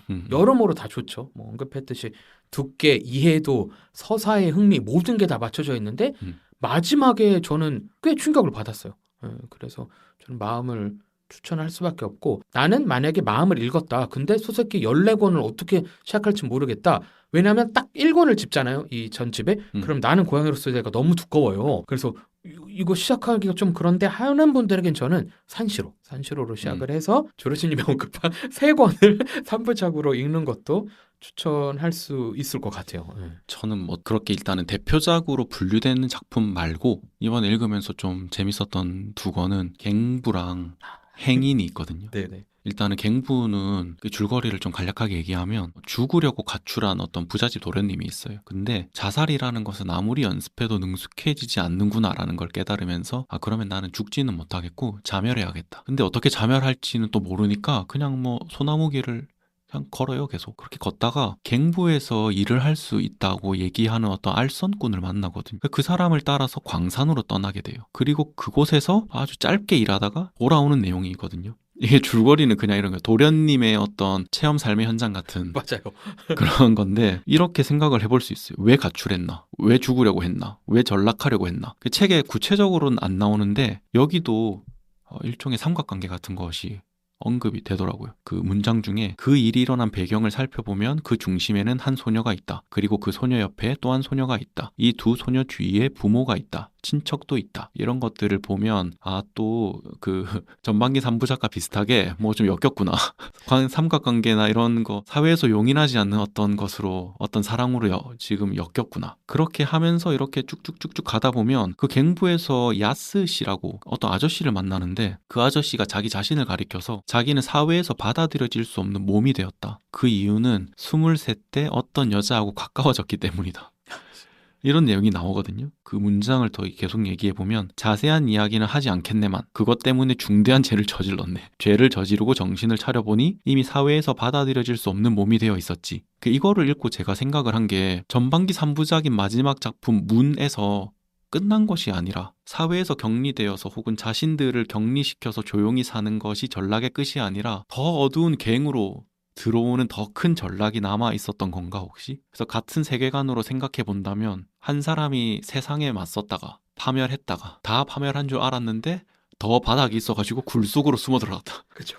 근데 또 아이러니하게도 도련님의 가출은 금방 끝나거든요. 그는 결국 갱부가 되지도 못했고 장부 정리하는 일을 하다가 그냥 집으로 와요. 어떻게 치면은 제대로 일을 안 하고 사무직을 하다 온 거잖아요. 나는 건설 현장에서 땀을 흘리고 고생하겠다로 갔는데 결국에는 그렇게 일주일 정도 고생하며 나도 어엿하게 전락할 수 있어. 라고 하는 말 자체가 굉장히 기만적이고 도련님 같죠? 그러니까 기만적이기 때문에 도련님이다.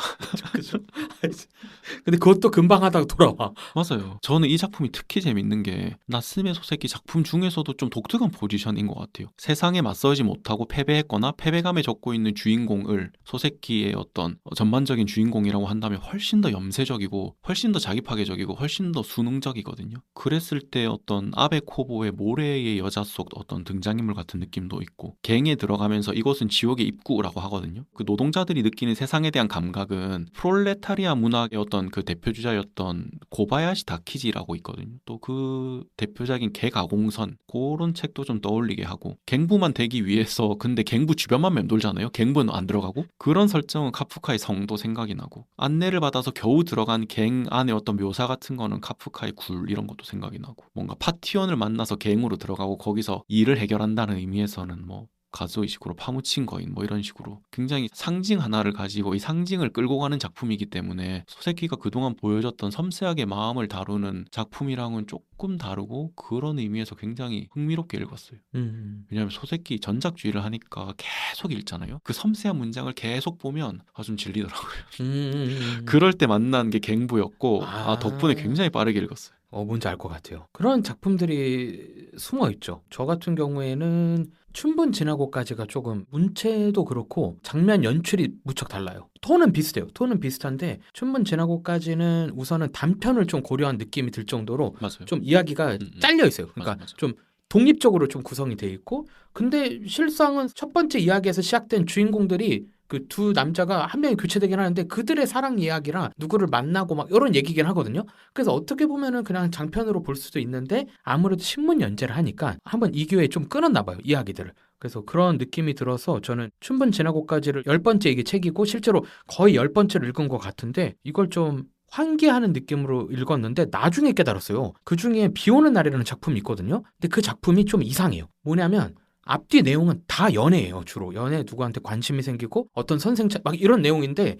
그 30대 독신 남자들이 근데 갑자기 여기서 어떤 집에 막 들어가서 듣게 된 이야기가 이제 한 20개월 정도 된 아이의 죽음, 좀 어린 아이의 죽음인데 그 장면이 되게 서늘하게 갑자기 묘사돼요. 왜냐하면 그거 너무 슬프잖아요. 그 아이가 까꿍하면서 밥 먹으면서 놀다가 갑자기 어느 순간 숨 못 쉬고 바르르 떨다가 죽은 거예요. 맞아. 그래서 막 의사도 부르고 하는데 막 주변에서 이미 동공하고 항문이 그러니까 너무 구체적인데 되게 차갑고 화장터의 이야기까지 그러니까 이 소설에서 얘만 좀 이상해 톡 튀어나온 게 아니라 톡 하나가 움푹 들어간 거예요. 그래서 그냥 그때는 좀 특이하다. 그래서 특이한 작품으로 춘문 지나고까지를 소개하려고 했더니 실제로 찾아보니까 막내딸의 죽음 맞아요. 직후예요. 맞아요. 거의 그때 쓴 거예요.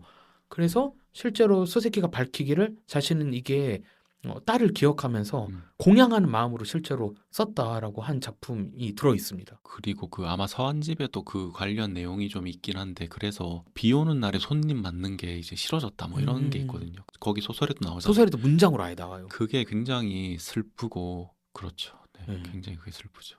왜냐하면 뭐 부부 사이가 좀 안 좋거나 음. 뭐 아버지의 죽음 전후로 그런 기록이 거의 없거든요. 짧게는 있어도. 근데 확실히 찾아보니까 뭐 서한집 이런 데도 나오고 아예 작품 거론에도 그런 얘기들이 나오긴 하는데 내 영혼에 금이 갔다 이런 표현도 하고 그럼 너무 막내딸이기도 했고요. 진짜로 20개월 그러니까 한 2살 정도 된 거죠. 했는데 급작스럽게 죽고 어떻게 보면은 작품들을 연재를 계속 했던 시기랑 겹쳐가지고 그래서 나중에 알고 읽으니까 더 그 장면이 이 소설의 이 파트 이 이야기 비 오는 날은 진짜로 혼자 문체가 아예 달라요. 좀 담담해요. 근데 나중에 그 비밀을 알게 됐죠. 그래서 이런 거는 진짜 작가 연역 한번 펼쳐놓고 누구의 죽음 전후로 작품을 찾아보면은 작가의 좀 그런 거 있잖아요. 본심을 좀 알아챌 수 있다. 왜냐면 사실 마음 이런 거 너무 잘 쓸 때예요. 그러니까 전성기 끝이고 제가 보기엔 문 막 그 후도 그러니까 특별히 제가 보기엔 산시로 그 후는 완전히 날아다니면서 쓴 느낌이거든요. 물론 몸은 그렇게 컨디션이 좋은 사람은 아니에요. 막 신경쇠약도 걸리고 이러셨지만 근데 확실히 아까 언급했던 온천에서 피 한 번 흘리고 딸 아이의 죽음과 나이가 들어가면서 그다음 자신도 점점 건강이 안 좋아질 때 소설의 톤과 이런 것들이 달라지기도 하는데 특별히 이런 사건 전후로는 본심이 이렇게 나온 것 같아요. 소세키가 지금까지 그렸던 좀 서정적 톤이라면 갑자기 이제 비 오는 날 작품에서는 서정을 거의 걷어낸 되게 드라이한 문체가 등장을 하니까 이때 작가의 우리만 알 수 있는 숨겨진 마음, 뭐좀 본심 같은 거에 조금 닿지 않나 음. 생각이 드네요. 그런 걸 확실히 좋아하시네요. 좀 이렇게 집착스럽게 연역 중심 어떤 그런 것과 전작주의라는 것이 만나서 굉장히 자선적인 작품 두 작품을 지금 굉장히 좋아하시네요. 그거까지 하세요. 그 천왕 서거랑 근데 그건 너무 자료가 없어서 그건 억지일 수 있다. 저 다 끼워 맞추진 않습니다. 다 끼워 맞추면 그거는 좀 억지여서. 근데 이렇게 하다 맞으면 와 진짜 하나 뭔가 연결고리를 찾았다라는 거죠. 그런 거 재밌긴 하죠. 근데 네. 그 8월은 악마의 달 그거 연결고리도 지금 재밌는 것 같아요. 솔직히 아예 관계 없을 테지만 뭐 없죠. 근데 두 작가가 서로를 몰랐을 거예요. 그런 연결고리가 좀 재밌는 것 같아요. 네, 그러니까 주제를 찾는 거죠. 그러니까요, 맞아요. 프랑스 쪽도 마찬가지인 게 프랑스 근데 되게 이런 식의 그런 소위 말하는 자유연애 같은 언급들이 너무 많아가지고 저 연도가 헷갈리긴 한데 프랑스는 제가 볼 때 영국 영문학보다는 더 이르거든요. 자유연애 또는 로맨스 같은 장르들이 그러니까 불륜이라는 거죠. 지금 저희가 포장을 했지만 그게 웃긴 게 다 그냥 막 굴러가요. 처음에는 막 그 자유를 찾아 떠나는 삶이 얼마나 아름다운지를 찬양하는 수많은 작가들이 등장을 하다가 웃긴 게 세계대전 전후로 갑자기 그거를 비판하는 건 아니고 그거에 대한 결과와 어떻게 보면 참혹한 이야기들을 하는 작가들이 등장을 해서 그게 두 개로 나뉘긴 해요. 하나는 윤리적인 판단 기준이 바뀌었다라는 평도 있지만 제가 볼 땐 시대상하고 연결된 거죠. 세계대전 전만 해도 그 유럽 중심 지식인들은 우리의 세계는 더 확장되고 즉 제국주의예요. 확장되고 안일해질 것이며 안전해지고 우리는 더 자유로워질 거다라는 게 팽배했어요. 그 흐름에 가장 강력했던 인물 또는 사상의 끈앞풀이 나치죠. 나치가 외쳤던 이게 근데 니체가 그렇게 얘기한 건 아니고 니체의 초인 사상을 걔네들이 엄청 좋아해서 인용과 인용을 하면서 결국에는 인간이 더 나아가는 어떤 존재로 될 것이라는 막 희망과 이런 것만 부풀어 있을 때 세계대전 전후로는 그런 게 다 무너지니까 그 전에 가졌던 어떤 자유에 대한 열망, 그게 불륜이든 이런 거에 대해서 외쳤던 가치를 다시 한번 반전시키는 작업들이 꽤 많이 있었던 것 같아요. 그래서 단순히 막 윤리적 메시지로 변했다 이건 아니에요. 시대적인 메시지를 담다 보니까 그런 이야기들도 포착하지 않았나 싶은데 아까 언급했던 에드나 오브라이언이나 소새끼는 그 시대 맥락 전이잖아요, 좀. 그리고 에드나 오브라이언 작가님 더 후고. 근데 그냥 그 자유 이후의 삶에 대한 차가운 관점도 있어가지고 그런 게 저는 들어왔던 것 같아요. 그렇게 보면 재밌는 요소들이 좀 잡히기도 하고. 그렇죠. 소새끼의 인물들은 자유로운 사람이 없어요. 하지만 자유로워지고 싶어 하죠. 맞아요. 그거를 근데 가장 개인적인 투쟁은 결국 사랑이기 때문에 사랑으로 투쟁한. 근데 소새끼의 주인공 중에 진짜 좀 재밌는 거는 자신의 사랑으로 사회와 부딪히기 전에는 굉장히 고집센 자아를 가지고 있어요. 근데 사회와 부딪히는 순간 대차게 패배하면서 쪼그라드는 그런 주인공들이지만 그것이 굉장히 재밌다는 그런 생각도 좀 들더라고요. 그렇죠. 왜냐하면 산시로만 저희가 얘기를 하면 처음에 그냥 앞에 한 100페이지까지만 읽잖아요. 와 그냥 대학물이에요. 장르 자체가. 대학 가는 기차에서 어떤 낯선 사내와 어떤 너무 매혹적인 한 여자와의 잠깐의 에피소드 막 나오면서 되게 꿈에 가득 찬 낭만까지는 아니고 그냥 꿈에 가득 차고 자유에 부푼 그 20대 초반의 남자의 자아가 다 투영되거든요. 그러니까 이제 나 새학 끼고 과잠 받아야지 약간 이런 그렇죠. 이런 느낌. 한국식으로 얘기하니까 되게 그러니까. 약간 좁아지는 느낌이 있지만 그거보다는 좀 더 자유가 있긴 해요. 근데 그러다가 갑자기 이제 소위 말하는 여러 복잡한 관계들을 마주하니까 얘가 갑자기 산시럽고 좀 기운이 없어진다거나 좀 침울해 보이면서 이야기 후반부로 갈수록 변하거든요, 사람이. 왜냐면 생각했던 것보다 너무 복잡하고 너무 힘들거든. 이게 모든 게. 그렇죠. 그렇게 간단하지 않죠. 그래서 그런 지점이 어떤 의미에서는 진정한 성장소설이 전 이런 것 같아요. 그러니까 너무 성장소설이 물론 성장소설 제가 좋아하긴 하는데 어느 지역으로 어디를 이동하면서 성장을 하는데 결국엔 결과적으로는 성장을 했다로 끝나는 게 좀 성장소설의 큰 틀이라면 소새끼는 그런 성장물은 아니에요. 맞아요. 오히려 성장을 이제 안 하게 되는 걸로 성숙하게 된 거죠. 맞아요. 그런 의미에서 무라카미 하루키가 갱부에 대해서 이야기하면서 그 주인공은 갱에 들어갔을 때랑 나올 때랑 그냥 똑같은 인물이다. 뭐 아무것도 없다. 그런 얘기를 하거든요. 그게 굉장히 의미심장한 성장에 대한 서사라고 생각했어요. 그렇죠. 왜냐면 뭐 저희가 나이 얘기를 하는 건 좀 그렇지만 저희가 30대잖아요. 그렇죠? 그럴 것 같은데요, 좀. 30대인데 확실히 그렇게 안 바뀐 것 같아요. 아직도 철 안 든 모습도 있고 개인적으로 봤을 때도 우리가 보는 성장 소설류의 성장은 그 소설엔 있지만 나에게 그렇게 있었나라는 생각이 들 때 소새끼 작품들을 보면은 약간의 위안이 됩니다. 얘네들은 성장을 생각하다가 멈추고 좋게 말해서 성숙이고 나쁘게 말하면 죄책감과 여러 오만 가지 감정을 품고 사는 게 제가 볼 때는 마음에선 심지어 선생의 한 마음의 상태로도 표현이 되기 때문에 어떻게 보면은 성장하지 못한다는 걸 마주하는 걸 수새끼는 어른 또는 성장의 끝으로 보지 않았나라는 생각도 들어요. 그러니까 비밀이 있는 거죠. 마음속에 누구에게 얘기 못하는 또는 얘기를 하면 안 되는. 근데 그걸 어떻게 지키고 살아가는지.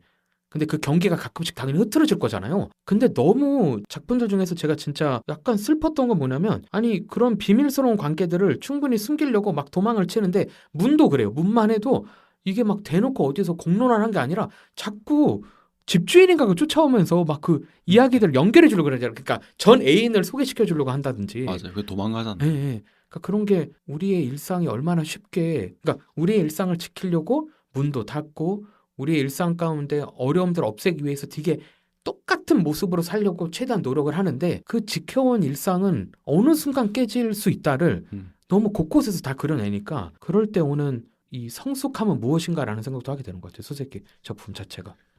그래서 어떤 뭐 성숙함 이런 것에 대해서 좀 재밌게 봤던 작품이 행인이라는 작품인데 이것도 뭐 대표작은 아니라서 사실 대표작으로 당연히 거론되진 않고 막 추천되진 않는데 개인적으로는 이렇게 재밌는 작품이 있었구나 소세키한테 이렇게 생각을 한 게 뭐냐면 우선 또 줄거리 짧게 이야기하자면 줄거리 자체가 재밌어요. 그리고 그 맞아요. 그 화자가 지로라는 사람인데 어느 날엔 그의 형인 이치로에게서 되게 충격적인 이야기를 들어요. 형수가 자신을 좋아하는 것 같다라는 말을 자기 형한테 듣는 거예요.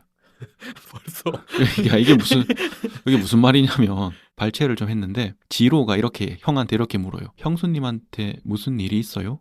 라고 물으니까 나는 어쩔 수 없이 형에게 되물었다. 그러니까 이제 형이 하는 거거든요. 나오는 여기서 나오가 이제 형수예요. 나오는 너에게 마음이 있는 게 아닐까? 형이 이렇게 얘기하는 거예요. 그 형의 말은 너무 갑작스러웠다. 어째서요? 어째서냐고 물으면 곤란하지. 그리고 실례라며 화를 내서도 곤란하고. 이런 말을 듣는 거예요. 그래서 그 이치로는 자신의 아내와 남동생의 관계에 의심을 품는 거잖아요. 그러고 가장 이 작품에서 어떤 하이라이트는 남동생한테 형수의 마음을 시험해보라고 이야기하는 장면이. 그러니까 둘이서 어디 여행을 한번 다녀와봐라 이런 거죠. 근데 심지어는 그 지로의 엄마도 이런 마음을 품고 있어요. 그래서 지로의 엄마는 형의 부탁을 받아서 자기 형수랑 둘이 좀 잠깐 나들이 가려고 하는데 그 엄마가 굉장히 불안해요. 그거를. 그 떠나는 걸 보고. 그래서 이런 내용인데 의심하는 화자가 파멸에 이르는 과정을 보여주는 작품이고 후기 3부작으로 당연히 분류되고 그의 대표작이 아닌데 왜 대표작이 아닐까 싶은 그렇게 재밌고 놀라운 작품인데 여기서 좀 진짜 재밌었던 건 지금까지 전반기 3부작도 뭐 대충 소재가 불륜이라고 해도 그 당사자가 주인공이잖아요. 내가 금지된 사랑을 했어. 이런 것인데 요 행인의 경우에는 당하는 사람의 입장 이게 그냥 의심이지만 당하는 사람의 입장이에요. 이것은 그렇기 때문에 이 어떤 관점이 다르다는 것 이것이 굉장히 재밌고 그러니까 자신이 배신당했다고 느끼는 쪽에 어떤 마음을 파고드는 건데 저 새끼가 여기까지 파고들으라고 이런 이것까지. 마음까지 토파봤구나 이런 것이 재밌죠. 근데 의심이 파멸을 불러일으킨다는 점에서 저희 흉세에서 나왔던 브라질 작품 중에 돈카즈무후라고 있거든요. 돈카즈무후인데 이거랑 진짜 비슷한 거예요. 내용이. 그 돈카즈무후가 어떤 내용이냐면 친구가 사고로 세상을 떠났을 때 장례식을 치르잖아요. 근데 그 장례식에서 자기 아내가 눈물 흘리는 걸 봐요. 그때부터 갑자기 자기 친구와 아내의 관계를 의심하기 시작하거든요. 죽은 친구와 아내가 뭔가 있었을 것이다 이렇게 의심을 하기 시작하는데 이 의심이 갈수록 커지는데 주인공이 이걸 확신하게 되는 순간이 있어요. 자기 아들이 자기 친구를 너무 닮아가는 거예요. 얼굴. 그거 쇼츠에서 뜨는 스토리 중에 하나인데. 그러니까. 그래서 급기야 자기 아들한테 독이 든 커피를 마시게 해요. 요런 내용이거든요. 오셀로 증후군이라고 봐야 되나? 이것도 의심이 생기고 어떤 만약에 의심이라는 돌멩이가 물가에 던져지면은 막 파동이 일잖아요. 이 파동에 그냥 쓸려서 죽는 주인공이 나오는 내용이거든요. 그래서 이런 것과 굉장히 비슷하게 읽을 수 있다는 점에서 재밌었어요. 좋더라고요. 그 약간 처참하네요.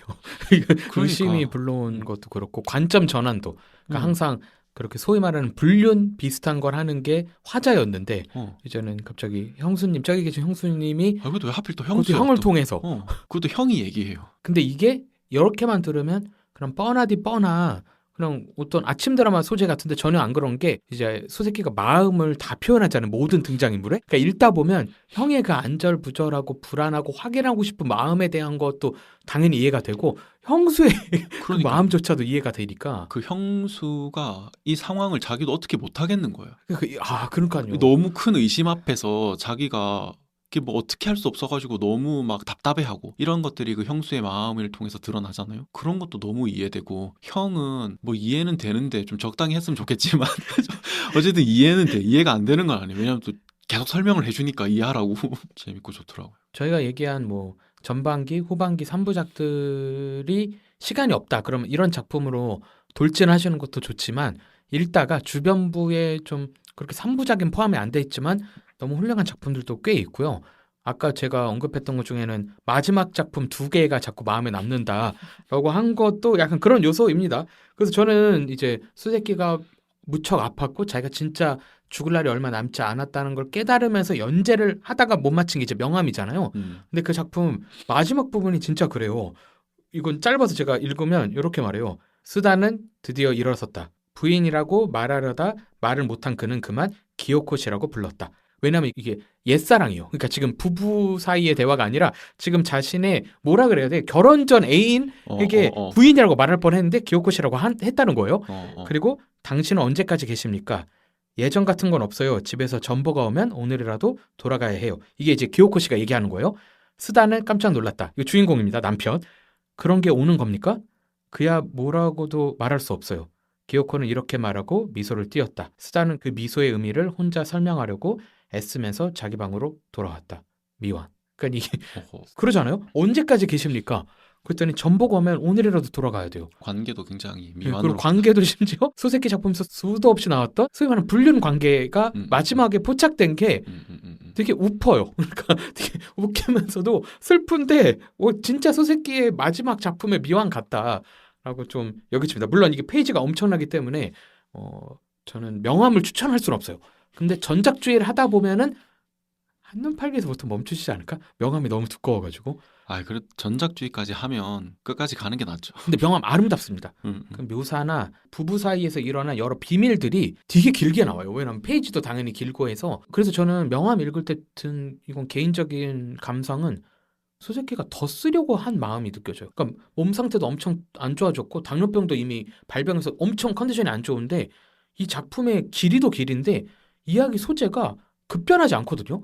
그러니까 뭔가 죽음 앞에 두면 갑자기 이야기 소재를 바꾸는 작가들이 많아요. 수세끼는 마치 이거 쓰고 또 쓸 것 같은 포부가 또 작품에서 느껴져요. 그 힘이.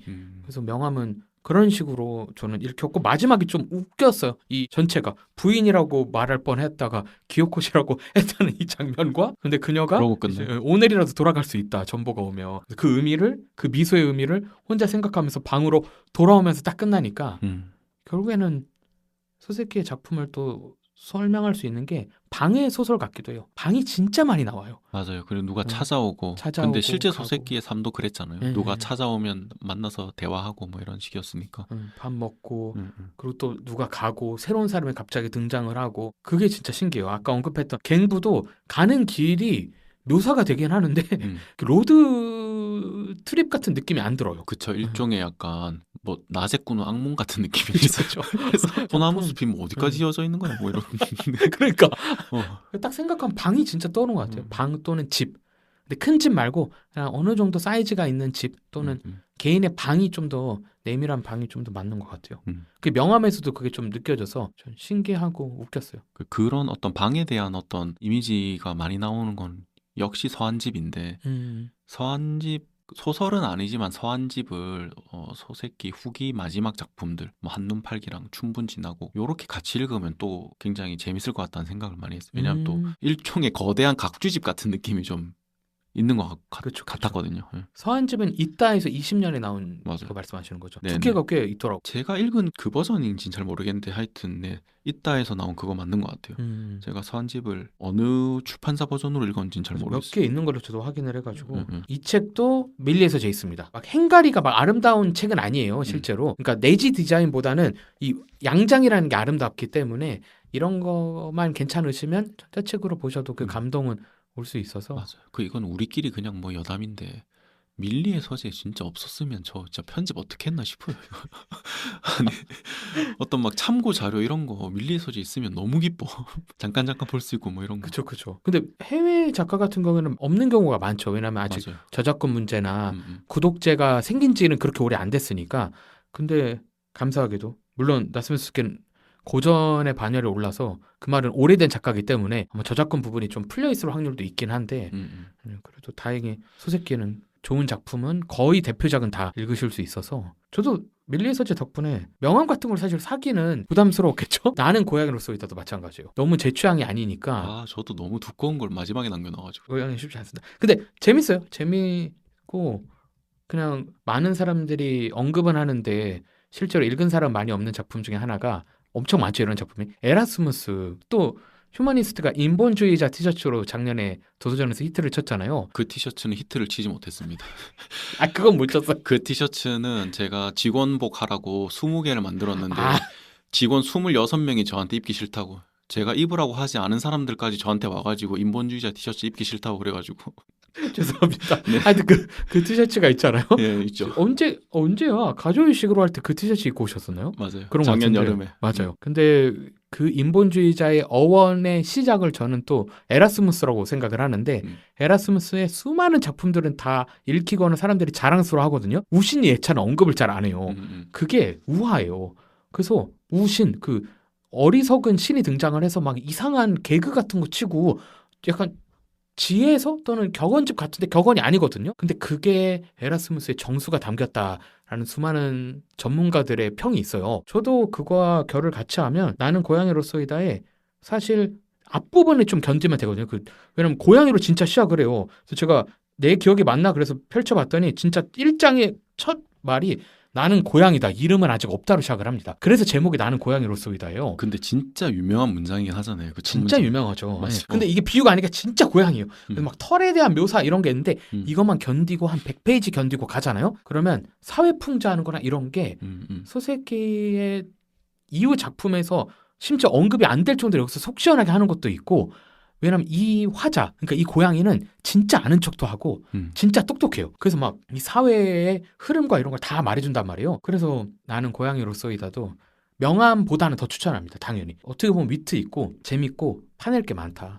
두려움 없이 읽으실 수 있다. 뭐 어차피 저는 뭐 아직 남은 책을 다 읽기는 해야 하는 상황이기 때문에. 그러면 지금까지 언급은 안 됐지만 그래도 좀 전작주의니까 최대한 많은 책을 소개해 본다면 태풍이 저는 좀 있을 것 같은데, 요것도 그냥 줄거리 간략하게 얘기하면 가난하고 정의로운 도야 선생님이 있고 그리고 좀 잘 사는 도련님인 것 같아요. 청년 나카노가 있고, 도야 선생이 예전에 고등학교 선생님이었나 뭐 중학교 선생님이었나 그래요. 근데 그거의 옛 제자인 또 인물이 한 명 나와요. 타카야나키인가? 네, 이름이 그런 것 같아요. 좀 어려웠는데. 내용이 뭐냐면 돈이 아니라 좋은 예술을 남기고 싶어. 돈이 아니라 좋은 글을 쓰고 싶어. 나의 뜻을 펼칠 수 있는 뭐 대작을 쓰고 싶어. 뭐 이렇게 이런 주제의식이고, 맨 마지막에 어떤 연설 장면으로 끝이 나는데 그것이 소세키의 어떤 실제 소세키의 연설문이라는 이야기가 되게 많고, 그 부분만 갑자기 소세키가 작가가 전면에 등장해서 이 부분을 썼다. 뭐 이런 내용이 많아가지고 오히려 평가가 좀 엇갈리거든요.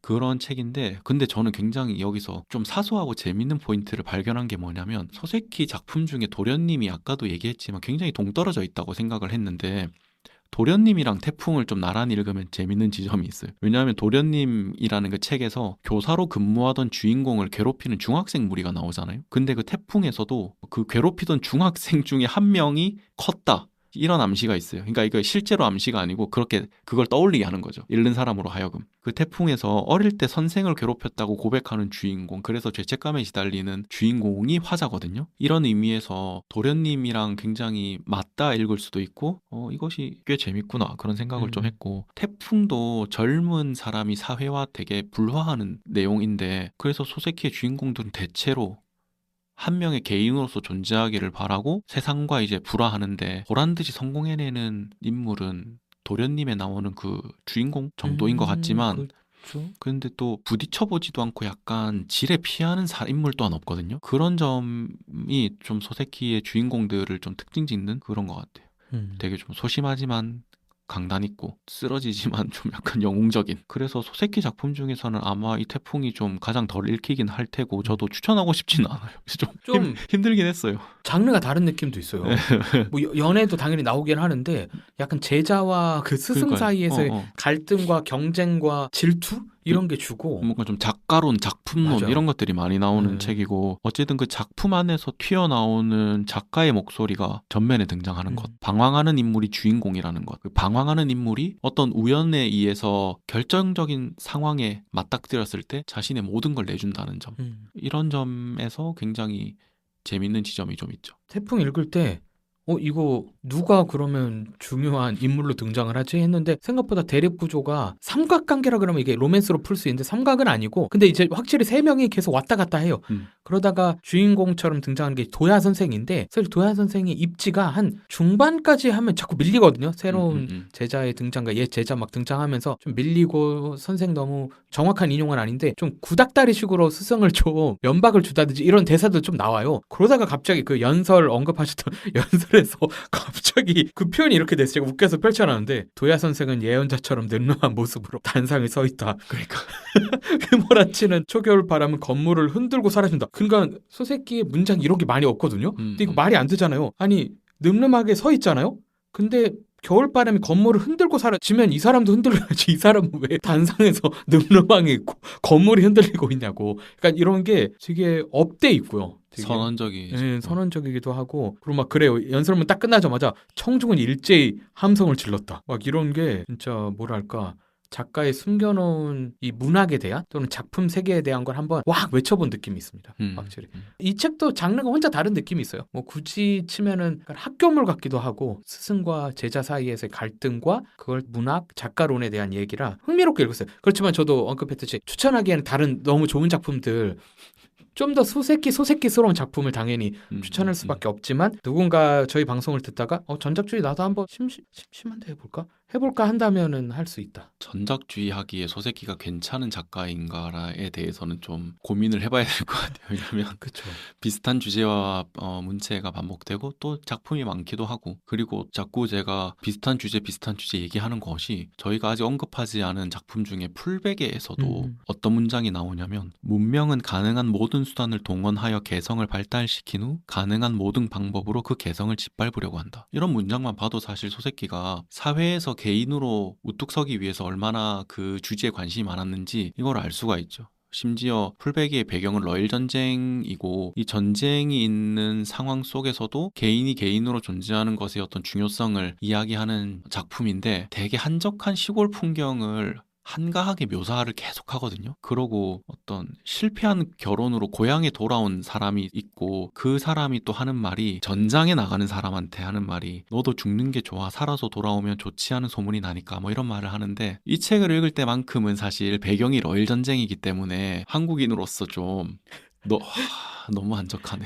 이건 좀 그렇네. 그러니까 그런 생각이 조금 들기도 하더라고요. 하지만 어쨌든 소새끼한테 가장 중요한 건 개인이었던 것 같아요. 그 개인주의자. 그것에 대한 에세이도 있었던 것 같은데 지금 기억이 안 나네요. 저는 산문 봤었어요. 맞아요. 그 하나 개인주의자. 있었죠. 그쵸. 네네네. 얘기를 하다 보니까 진짜 확실히 소새끼는 시대에 대한 얘기를 하는데 시대가 어때야 된다를 얘기를 안 하고 제 입장에서는 조금은 비판적 자세죠.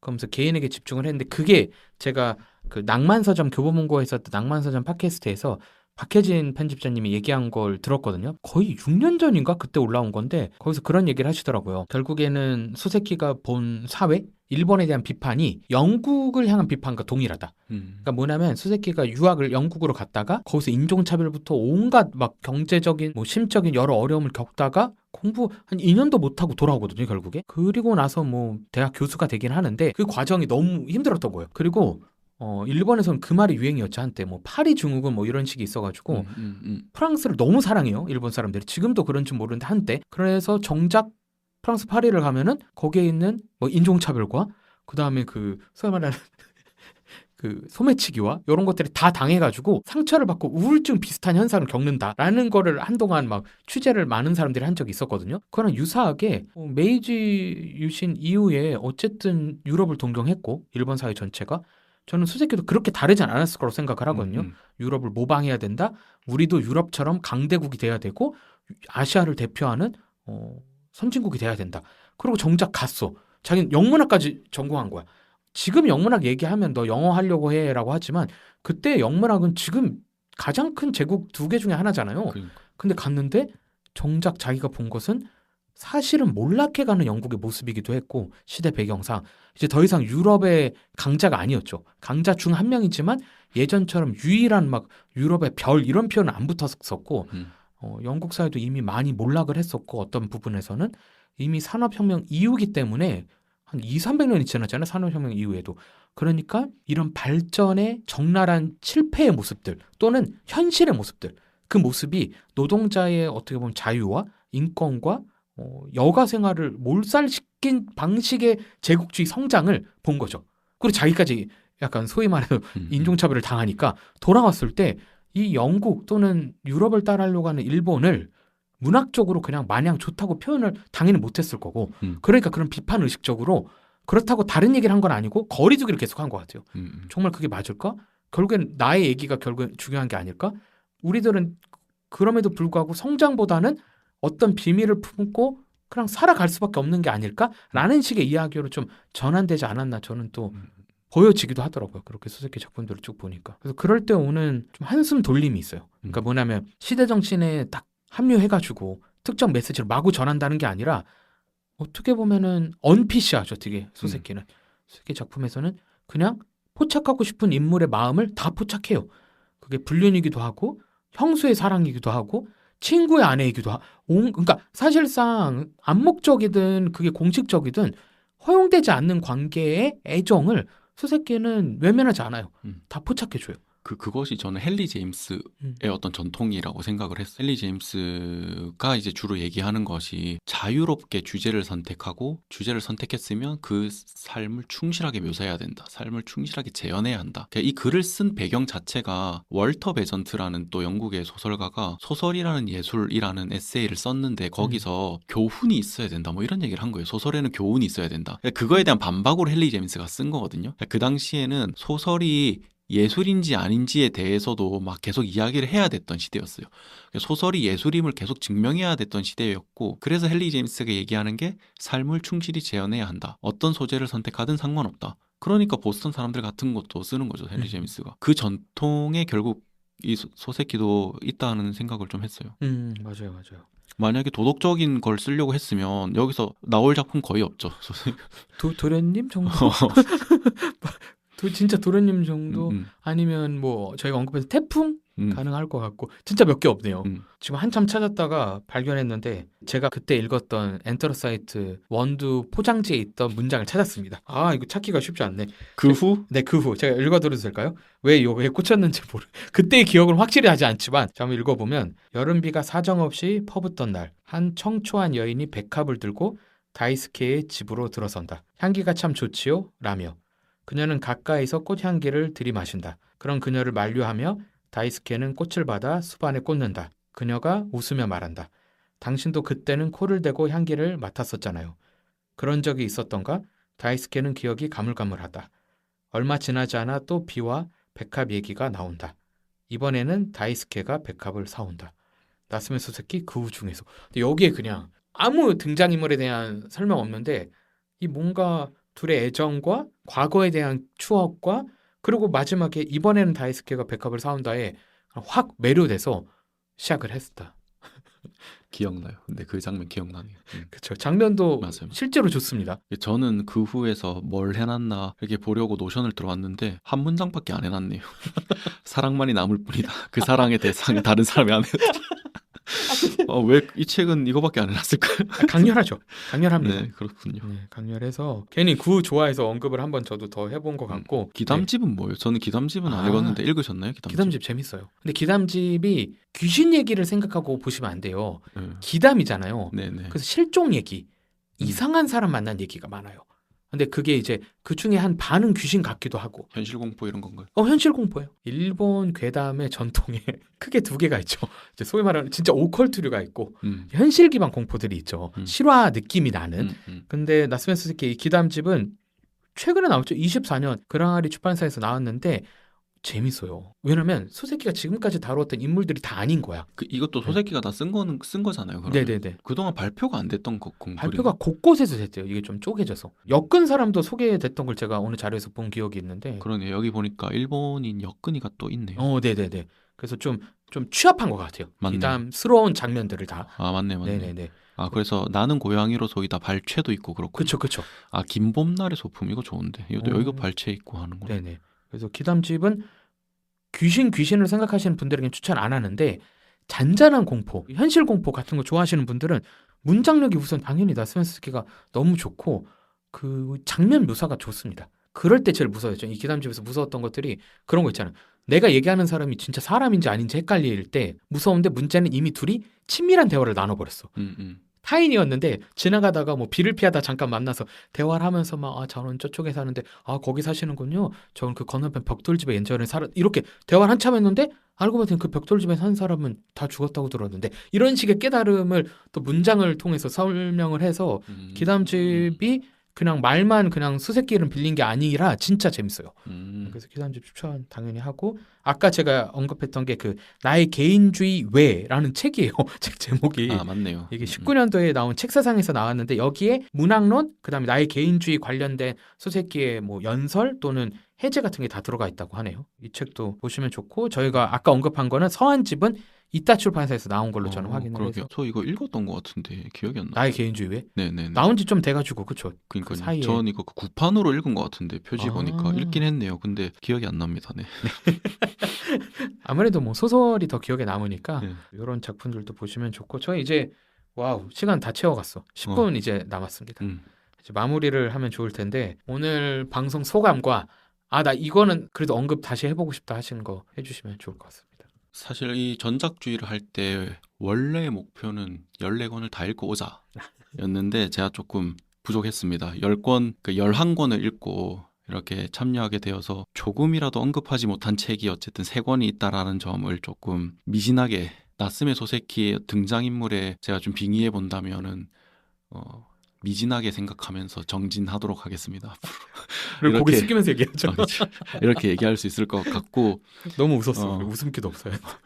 어쨌든 그래도 한 작가의 작품들을 쭉 읽어오고 있고 그것에 대해서 한번 정리해서 이야기할 수 있는 시간들이 있어서 너무 기쁘고 즐겁고 다음 작가를 정하고 싶어집니다. 자꾸.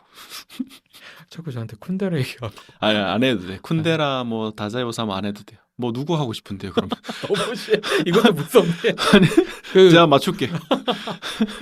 진짜 하라 합니다. 진짜 무섭게. 러시아 어때요? 러시아. 나 지금 러시아 생각했는데. 왠지 러시아 얘기하실 것 같아가지고 한번 제가. 해야죠 러시아도. 그러니까. 그럼 내년 몇 월에 오신다고요? 4월에 5월이에요? 4월이요? 저 시간 많아요? 아니 6.25 때 부르라고요? 저희 한번 그러면 일정을 잡아서 지금 날짜는 얘기 안 하고 도스옙스키 가시죠. 전 사실 톨스토이보다는 도스옙스키를 대체로 더 좋아해서. 잠깐만요. 몇 권 있는지 잠깐만. 진짜 많을걸요? 몇 권 있는지. 근데 제가 한 10권 넘게 읽어서 왜냐면 또 저랑 전작주의 그 정의가 다르잖아요. 제와벌 지하로부터의 수기. 근데 읽은 것도 다시 읽어야 되잖아요. 주로시님은 그렇죠. 카라마조프가 카라우슈프는 큰 벽인데 그거 외에도 악령도 있고 막. 백야. 네. 좀 갑자기 아니 너무 멋있게 내년으로 해서 하나 하시죠. 백치 도스토옙스키 어때요? 좋습니다. 네. 그러면 내년에 저희는 제가 도스토옙스키네. 제가 도스토옙스키로 한번 또 찾아 물론 그 사이에 주루시님이 지금 나오실 수도 있어요. 회사 일이 아니라 그냥 나오고 싶다 그러면 제가 문을 열어드릴 예정이어서 연락 주시면 나오실 수도 있지만 어쨌든 저희는 다음 주로시님과 하는 전작주에는 우선은 도스옙스키로 내년에 한번 준비해서 해보도록 할 거고요. 오늘 저 너무 재밌었고 이게 설명하다 보니까 이게 아까 주로시님도 그랬지만 스토리 요약하면 별게 없어요. 소세키 작품이. 그래서 설명이 좀 어려워. 다 한 줄로 돼요. 네. 스토리. 다 사실 분류는 하면은 한 9작품 이상이 다 분류 안에 들어갈 거고 한두 작품만 예외적이라 사실 스토리 요약이 중요한 건 아닌데 한번 저를 믿고 몇 개 추천한 작품들 있잖아요. 그 작품들 그냥 한 30분만 읽어보세요. 그럼 그들이 지금 걷고 있는 거리, 대화 상대, 도쿄, 특별히 저는 산시로 지금 상상하면서 얘기하고 있는데 그 현장이 그냥 살아나면서 저는 지금 대학교 신입생이 아니잖아요. 근데 그때 마음이 갑자기 느껴질 정도의 소세키는 문장의 아름다움과 인물에 대한 애정이 아주 투철하다. 그래서 어떤 제가 평론가의 글을 읽었는데 자기는 찍어내듯이 인물들을 만들어내고 소비시키는 방식을 좋아하지 않는다라는 표현을 본 적이 있는데 그럼 소세키는 애정할 수밖에 없어요. 모든 캐릭터를 다 살려요. 지나가는 아저씨까지 다시 등장할 정도로 그냥 버리는 캐릭터가 없고 그리고 그 인물들에 대한 애정으로 보듬기 때문에 읽다 보면은 자꾸 마음에 큰 위로와 위안을 준다. 그게 저는 특징적인 특징 같고요. 그리고 저는 이런 작가들이 좋은 것 같아요. 그 아까 셰익스피어도 살짝 언급을 했지만 보수적으로 읽힐 수도 있고요. 일본의 근대성을 투철하게 드러낸 작가라고도 과대는 아니고 살짝 해석할 수도 있고요. 또는 일본을 떠나서 그냥 현대인의 그 초상 또는 현대인의 자아, 쪼그라든 자아에 대한 포착을 했다라는 해석도 충분히 가능한 그러니까 해석이 다양할 수 있는 거죠. 그래서 소세키 작품은 그런 매력이 있어서 여러분도 저희 방송 들으시면서 저희가 모든 작품을 다 균일하게 설명한 건 아니지만 그 자꾸 언급된 작품들 있죠. 그리고 의외로 가장 사랑하지만 언급이 제일 덜 된 게 제가 보면 도련님 마음 같은 작품인데 이거는 저희 마음이 커서 그리고 대표작이니까 좀 다른 작품을 소개하자 그래서 좀 덜 소개한 느낌은 있지만 저희 마음은 아실 것 같습니다. 최고작 하면 저는 마음 할 거기 때문에 아, 저도 그렇긴 하죠. 최고작은 마음입니다. 네. 그 해변에서 수영하는 장면 있잖아요. 그 초반부죠 심지어. 사실 제가 부산에 살 때 그 작품을 읽었는데 그 책 읽고 저도 해운대에 새벽에 수영하러 나가고 막 너무 그랬거든요. 뻔해. 해운대요. 아니 관광객 가는 거 아니에요? 해운대. 아니 그 당시에 그 약간 근처에 뭐 그랬던 기억도 있습니다. 네, 근데 스승은 못 만나시고 선생님은 못 만나신. 아, 그렇죠. 스승과 선생님을 만날 수가 없어요. 네. 그리고 사실 그 재경님 어떤 마지막 말을 제가 이 도스토옙스키 책 뭐 있나 본다고 잘 못 듣긴 했거든요. 좀 잘 안 들으시더라고요. 아, 이거 너무 많은 것 같은데 지금. 아마 수세키가 귀여울걸요? 왜냐면 수세키는 얇아요, 책들이. 너무 두껍다. 이게 상중하 왜 이렇게 와, 근데 저도 몇 권을 읽긴 했는데 이렇게나 많았구나. 그렇죠. 도스토옙스키는 그런 말이 있습니다. 러시아가 종교를 탄압했거든요. 근데도 러시아 종교가 살아남을 수 있는 러시아 정교회를 의미하는 건데 이유는 단 두 작가가 살아남아서다. 톨스토이랑 도스토옙스키. 이 말은 성서를 담았다라는 평까지 있어요. 당연히 지금 표정이 어두워. 지금 내 말을 안 듣고 있어 앞에서. 네, 저희 나스메 수세키 특집은 뭐 완벽하진 않지만 저희의 최선으로 한번 준비를 해서 이렇게 요약적으로 한번 전달을 해봤고요. 소세키만큼은 스토리 이런 거 사실 상관없고 저희가 얘기했던 거 많이 잃어버리셔도 되고요. 그냥 그 작품의 장면으로 들어가는 그 기쁨. 그래서 스토리상 내가 어디 있는지 안 찾아주세요. 웬만하면 불륜이잖아요. 그러니까 여자를 만나든 뭐 친구를 만나서 여자를 만나든이잖아요. 대체로. 그러니까 내가 읽는데 지금 이 스토리가 어디로 갈지 큰 고민 없이 그냥 그 등장인물 또는 화자가 얘기한 장면을 그 화자가 나무를 보면 나무를 보시고 호스를 보면 호스를 보고 과일 먹는 사내를 보면 보세요. 그럴 때 오는 그냥 마음의 편안해짐이 있습니다. 맞아. 그래서 소세키는 어느 계절이든 다 어울릴 것 같고 그리고 특별히 아까 언급했던 뭐 문 아니면은 명암 같은 작품에서는 봄을 기다린다라는 걸로 소설들이 끝나기 때문에 봄에 나스메 소세키 읽기 또 좋다. 맞네요. 그렇네요. 주장이 봅니다. 봄에 읽기 좋은 작가다. 네. 시작은 나는 고양이로서의 나로 하셔도 되고 산시로로 저는 좀 추천하고 싶기도 하고요. 마음이나 도련님을 읽었다 하면 산시로인 네네. 것 같습니다. 네, 가장 젊은 또 소세키의 목소리를 듣는 느낌이라 네. 이렇게 준비를 했습니다. 오늘 좀 즐거우셨나요? 너무 즐거웠습니다. 오늘 좀 말을 많이 한 것 같은데요. 그 시간이 좀 길어서 그런가? 다루는 책이 많아서 그런가? 둘 다인 것 같아요. 왜냐면 저희 원래 1시간 반 제가 예약한다고 했더니 주루씨님이 안 된다. 아, 제가 그랬나요? 안 된다. 단호해. 그래서 알았습니다. 해서 2시간을 한 거기 때문에 기뻤습니다. 근데 저도 기쁘고 작가의 깊이 빠진 느낌도 있어서 그리고 저 이거 TMI지만 곧 도쿄를 여행을 갈 건데 물론 나스메스키 기념관이 도쿄에 있거든요. 그 도쿄 대학교에 산시로 연못 가시나요, 그러면? 그것도 못 가죠 저는. 근데 못 아마 가나요? 아이랑 같이 가기 때문에 쉽진 않지만 그래도 어딘가에 있다 그 흔적이라는 마음으로 뭐 그 상관없잖아요 여행 가고. 또 그런 거 막 많이 해놓잖아요. 마쓰야마 가면은 도련님이 탔던 전차 그런 거 막 재현해놓고 그러거든요. 맞아요. 거기 온천도 남겨두고 뭐 그런 걸 잘 해놓으니까 네네. 뭐 나쁘지 재밌죠. 그럼 네네. 소소한 그냥 즐거움이 될 수 있죠. 소세키가 태어났고 주로 활동했던 곳에 간다라는 마음에 맞아요. 좀 마음을 품고 저도 잘 다녀올 것 같고요. 너무 오늘 즐겁게 녹음한 것 같습니다. 네, 그럼 탐독주의는 또 다른 책 이야기, 그리고 내년에는 도스토옙스키 전작주의를 주로 신님과 돌아오도록 하겠습니다. 아니 네. 다자이 마무리 멘트 해야 되는데. 아 죄송해요. 아니 딱히 못할 것 같아가지고. 네, 그러면 아닙니다. 한번 네. 읽어볼게요. 네, 주로 신님과 또 돌아오겠습니다. 네. 감사합니다. 감사합니다.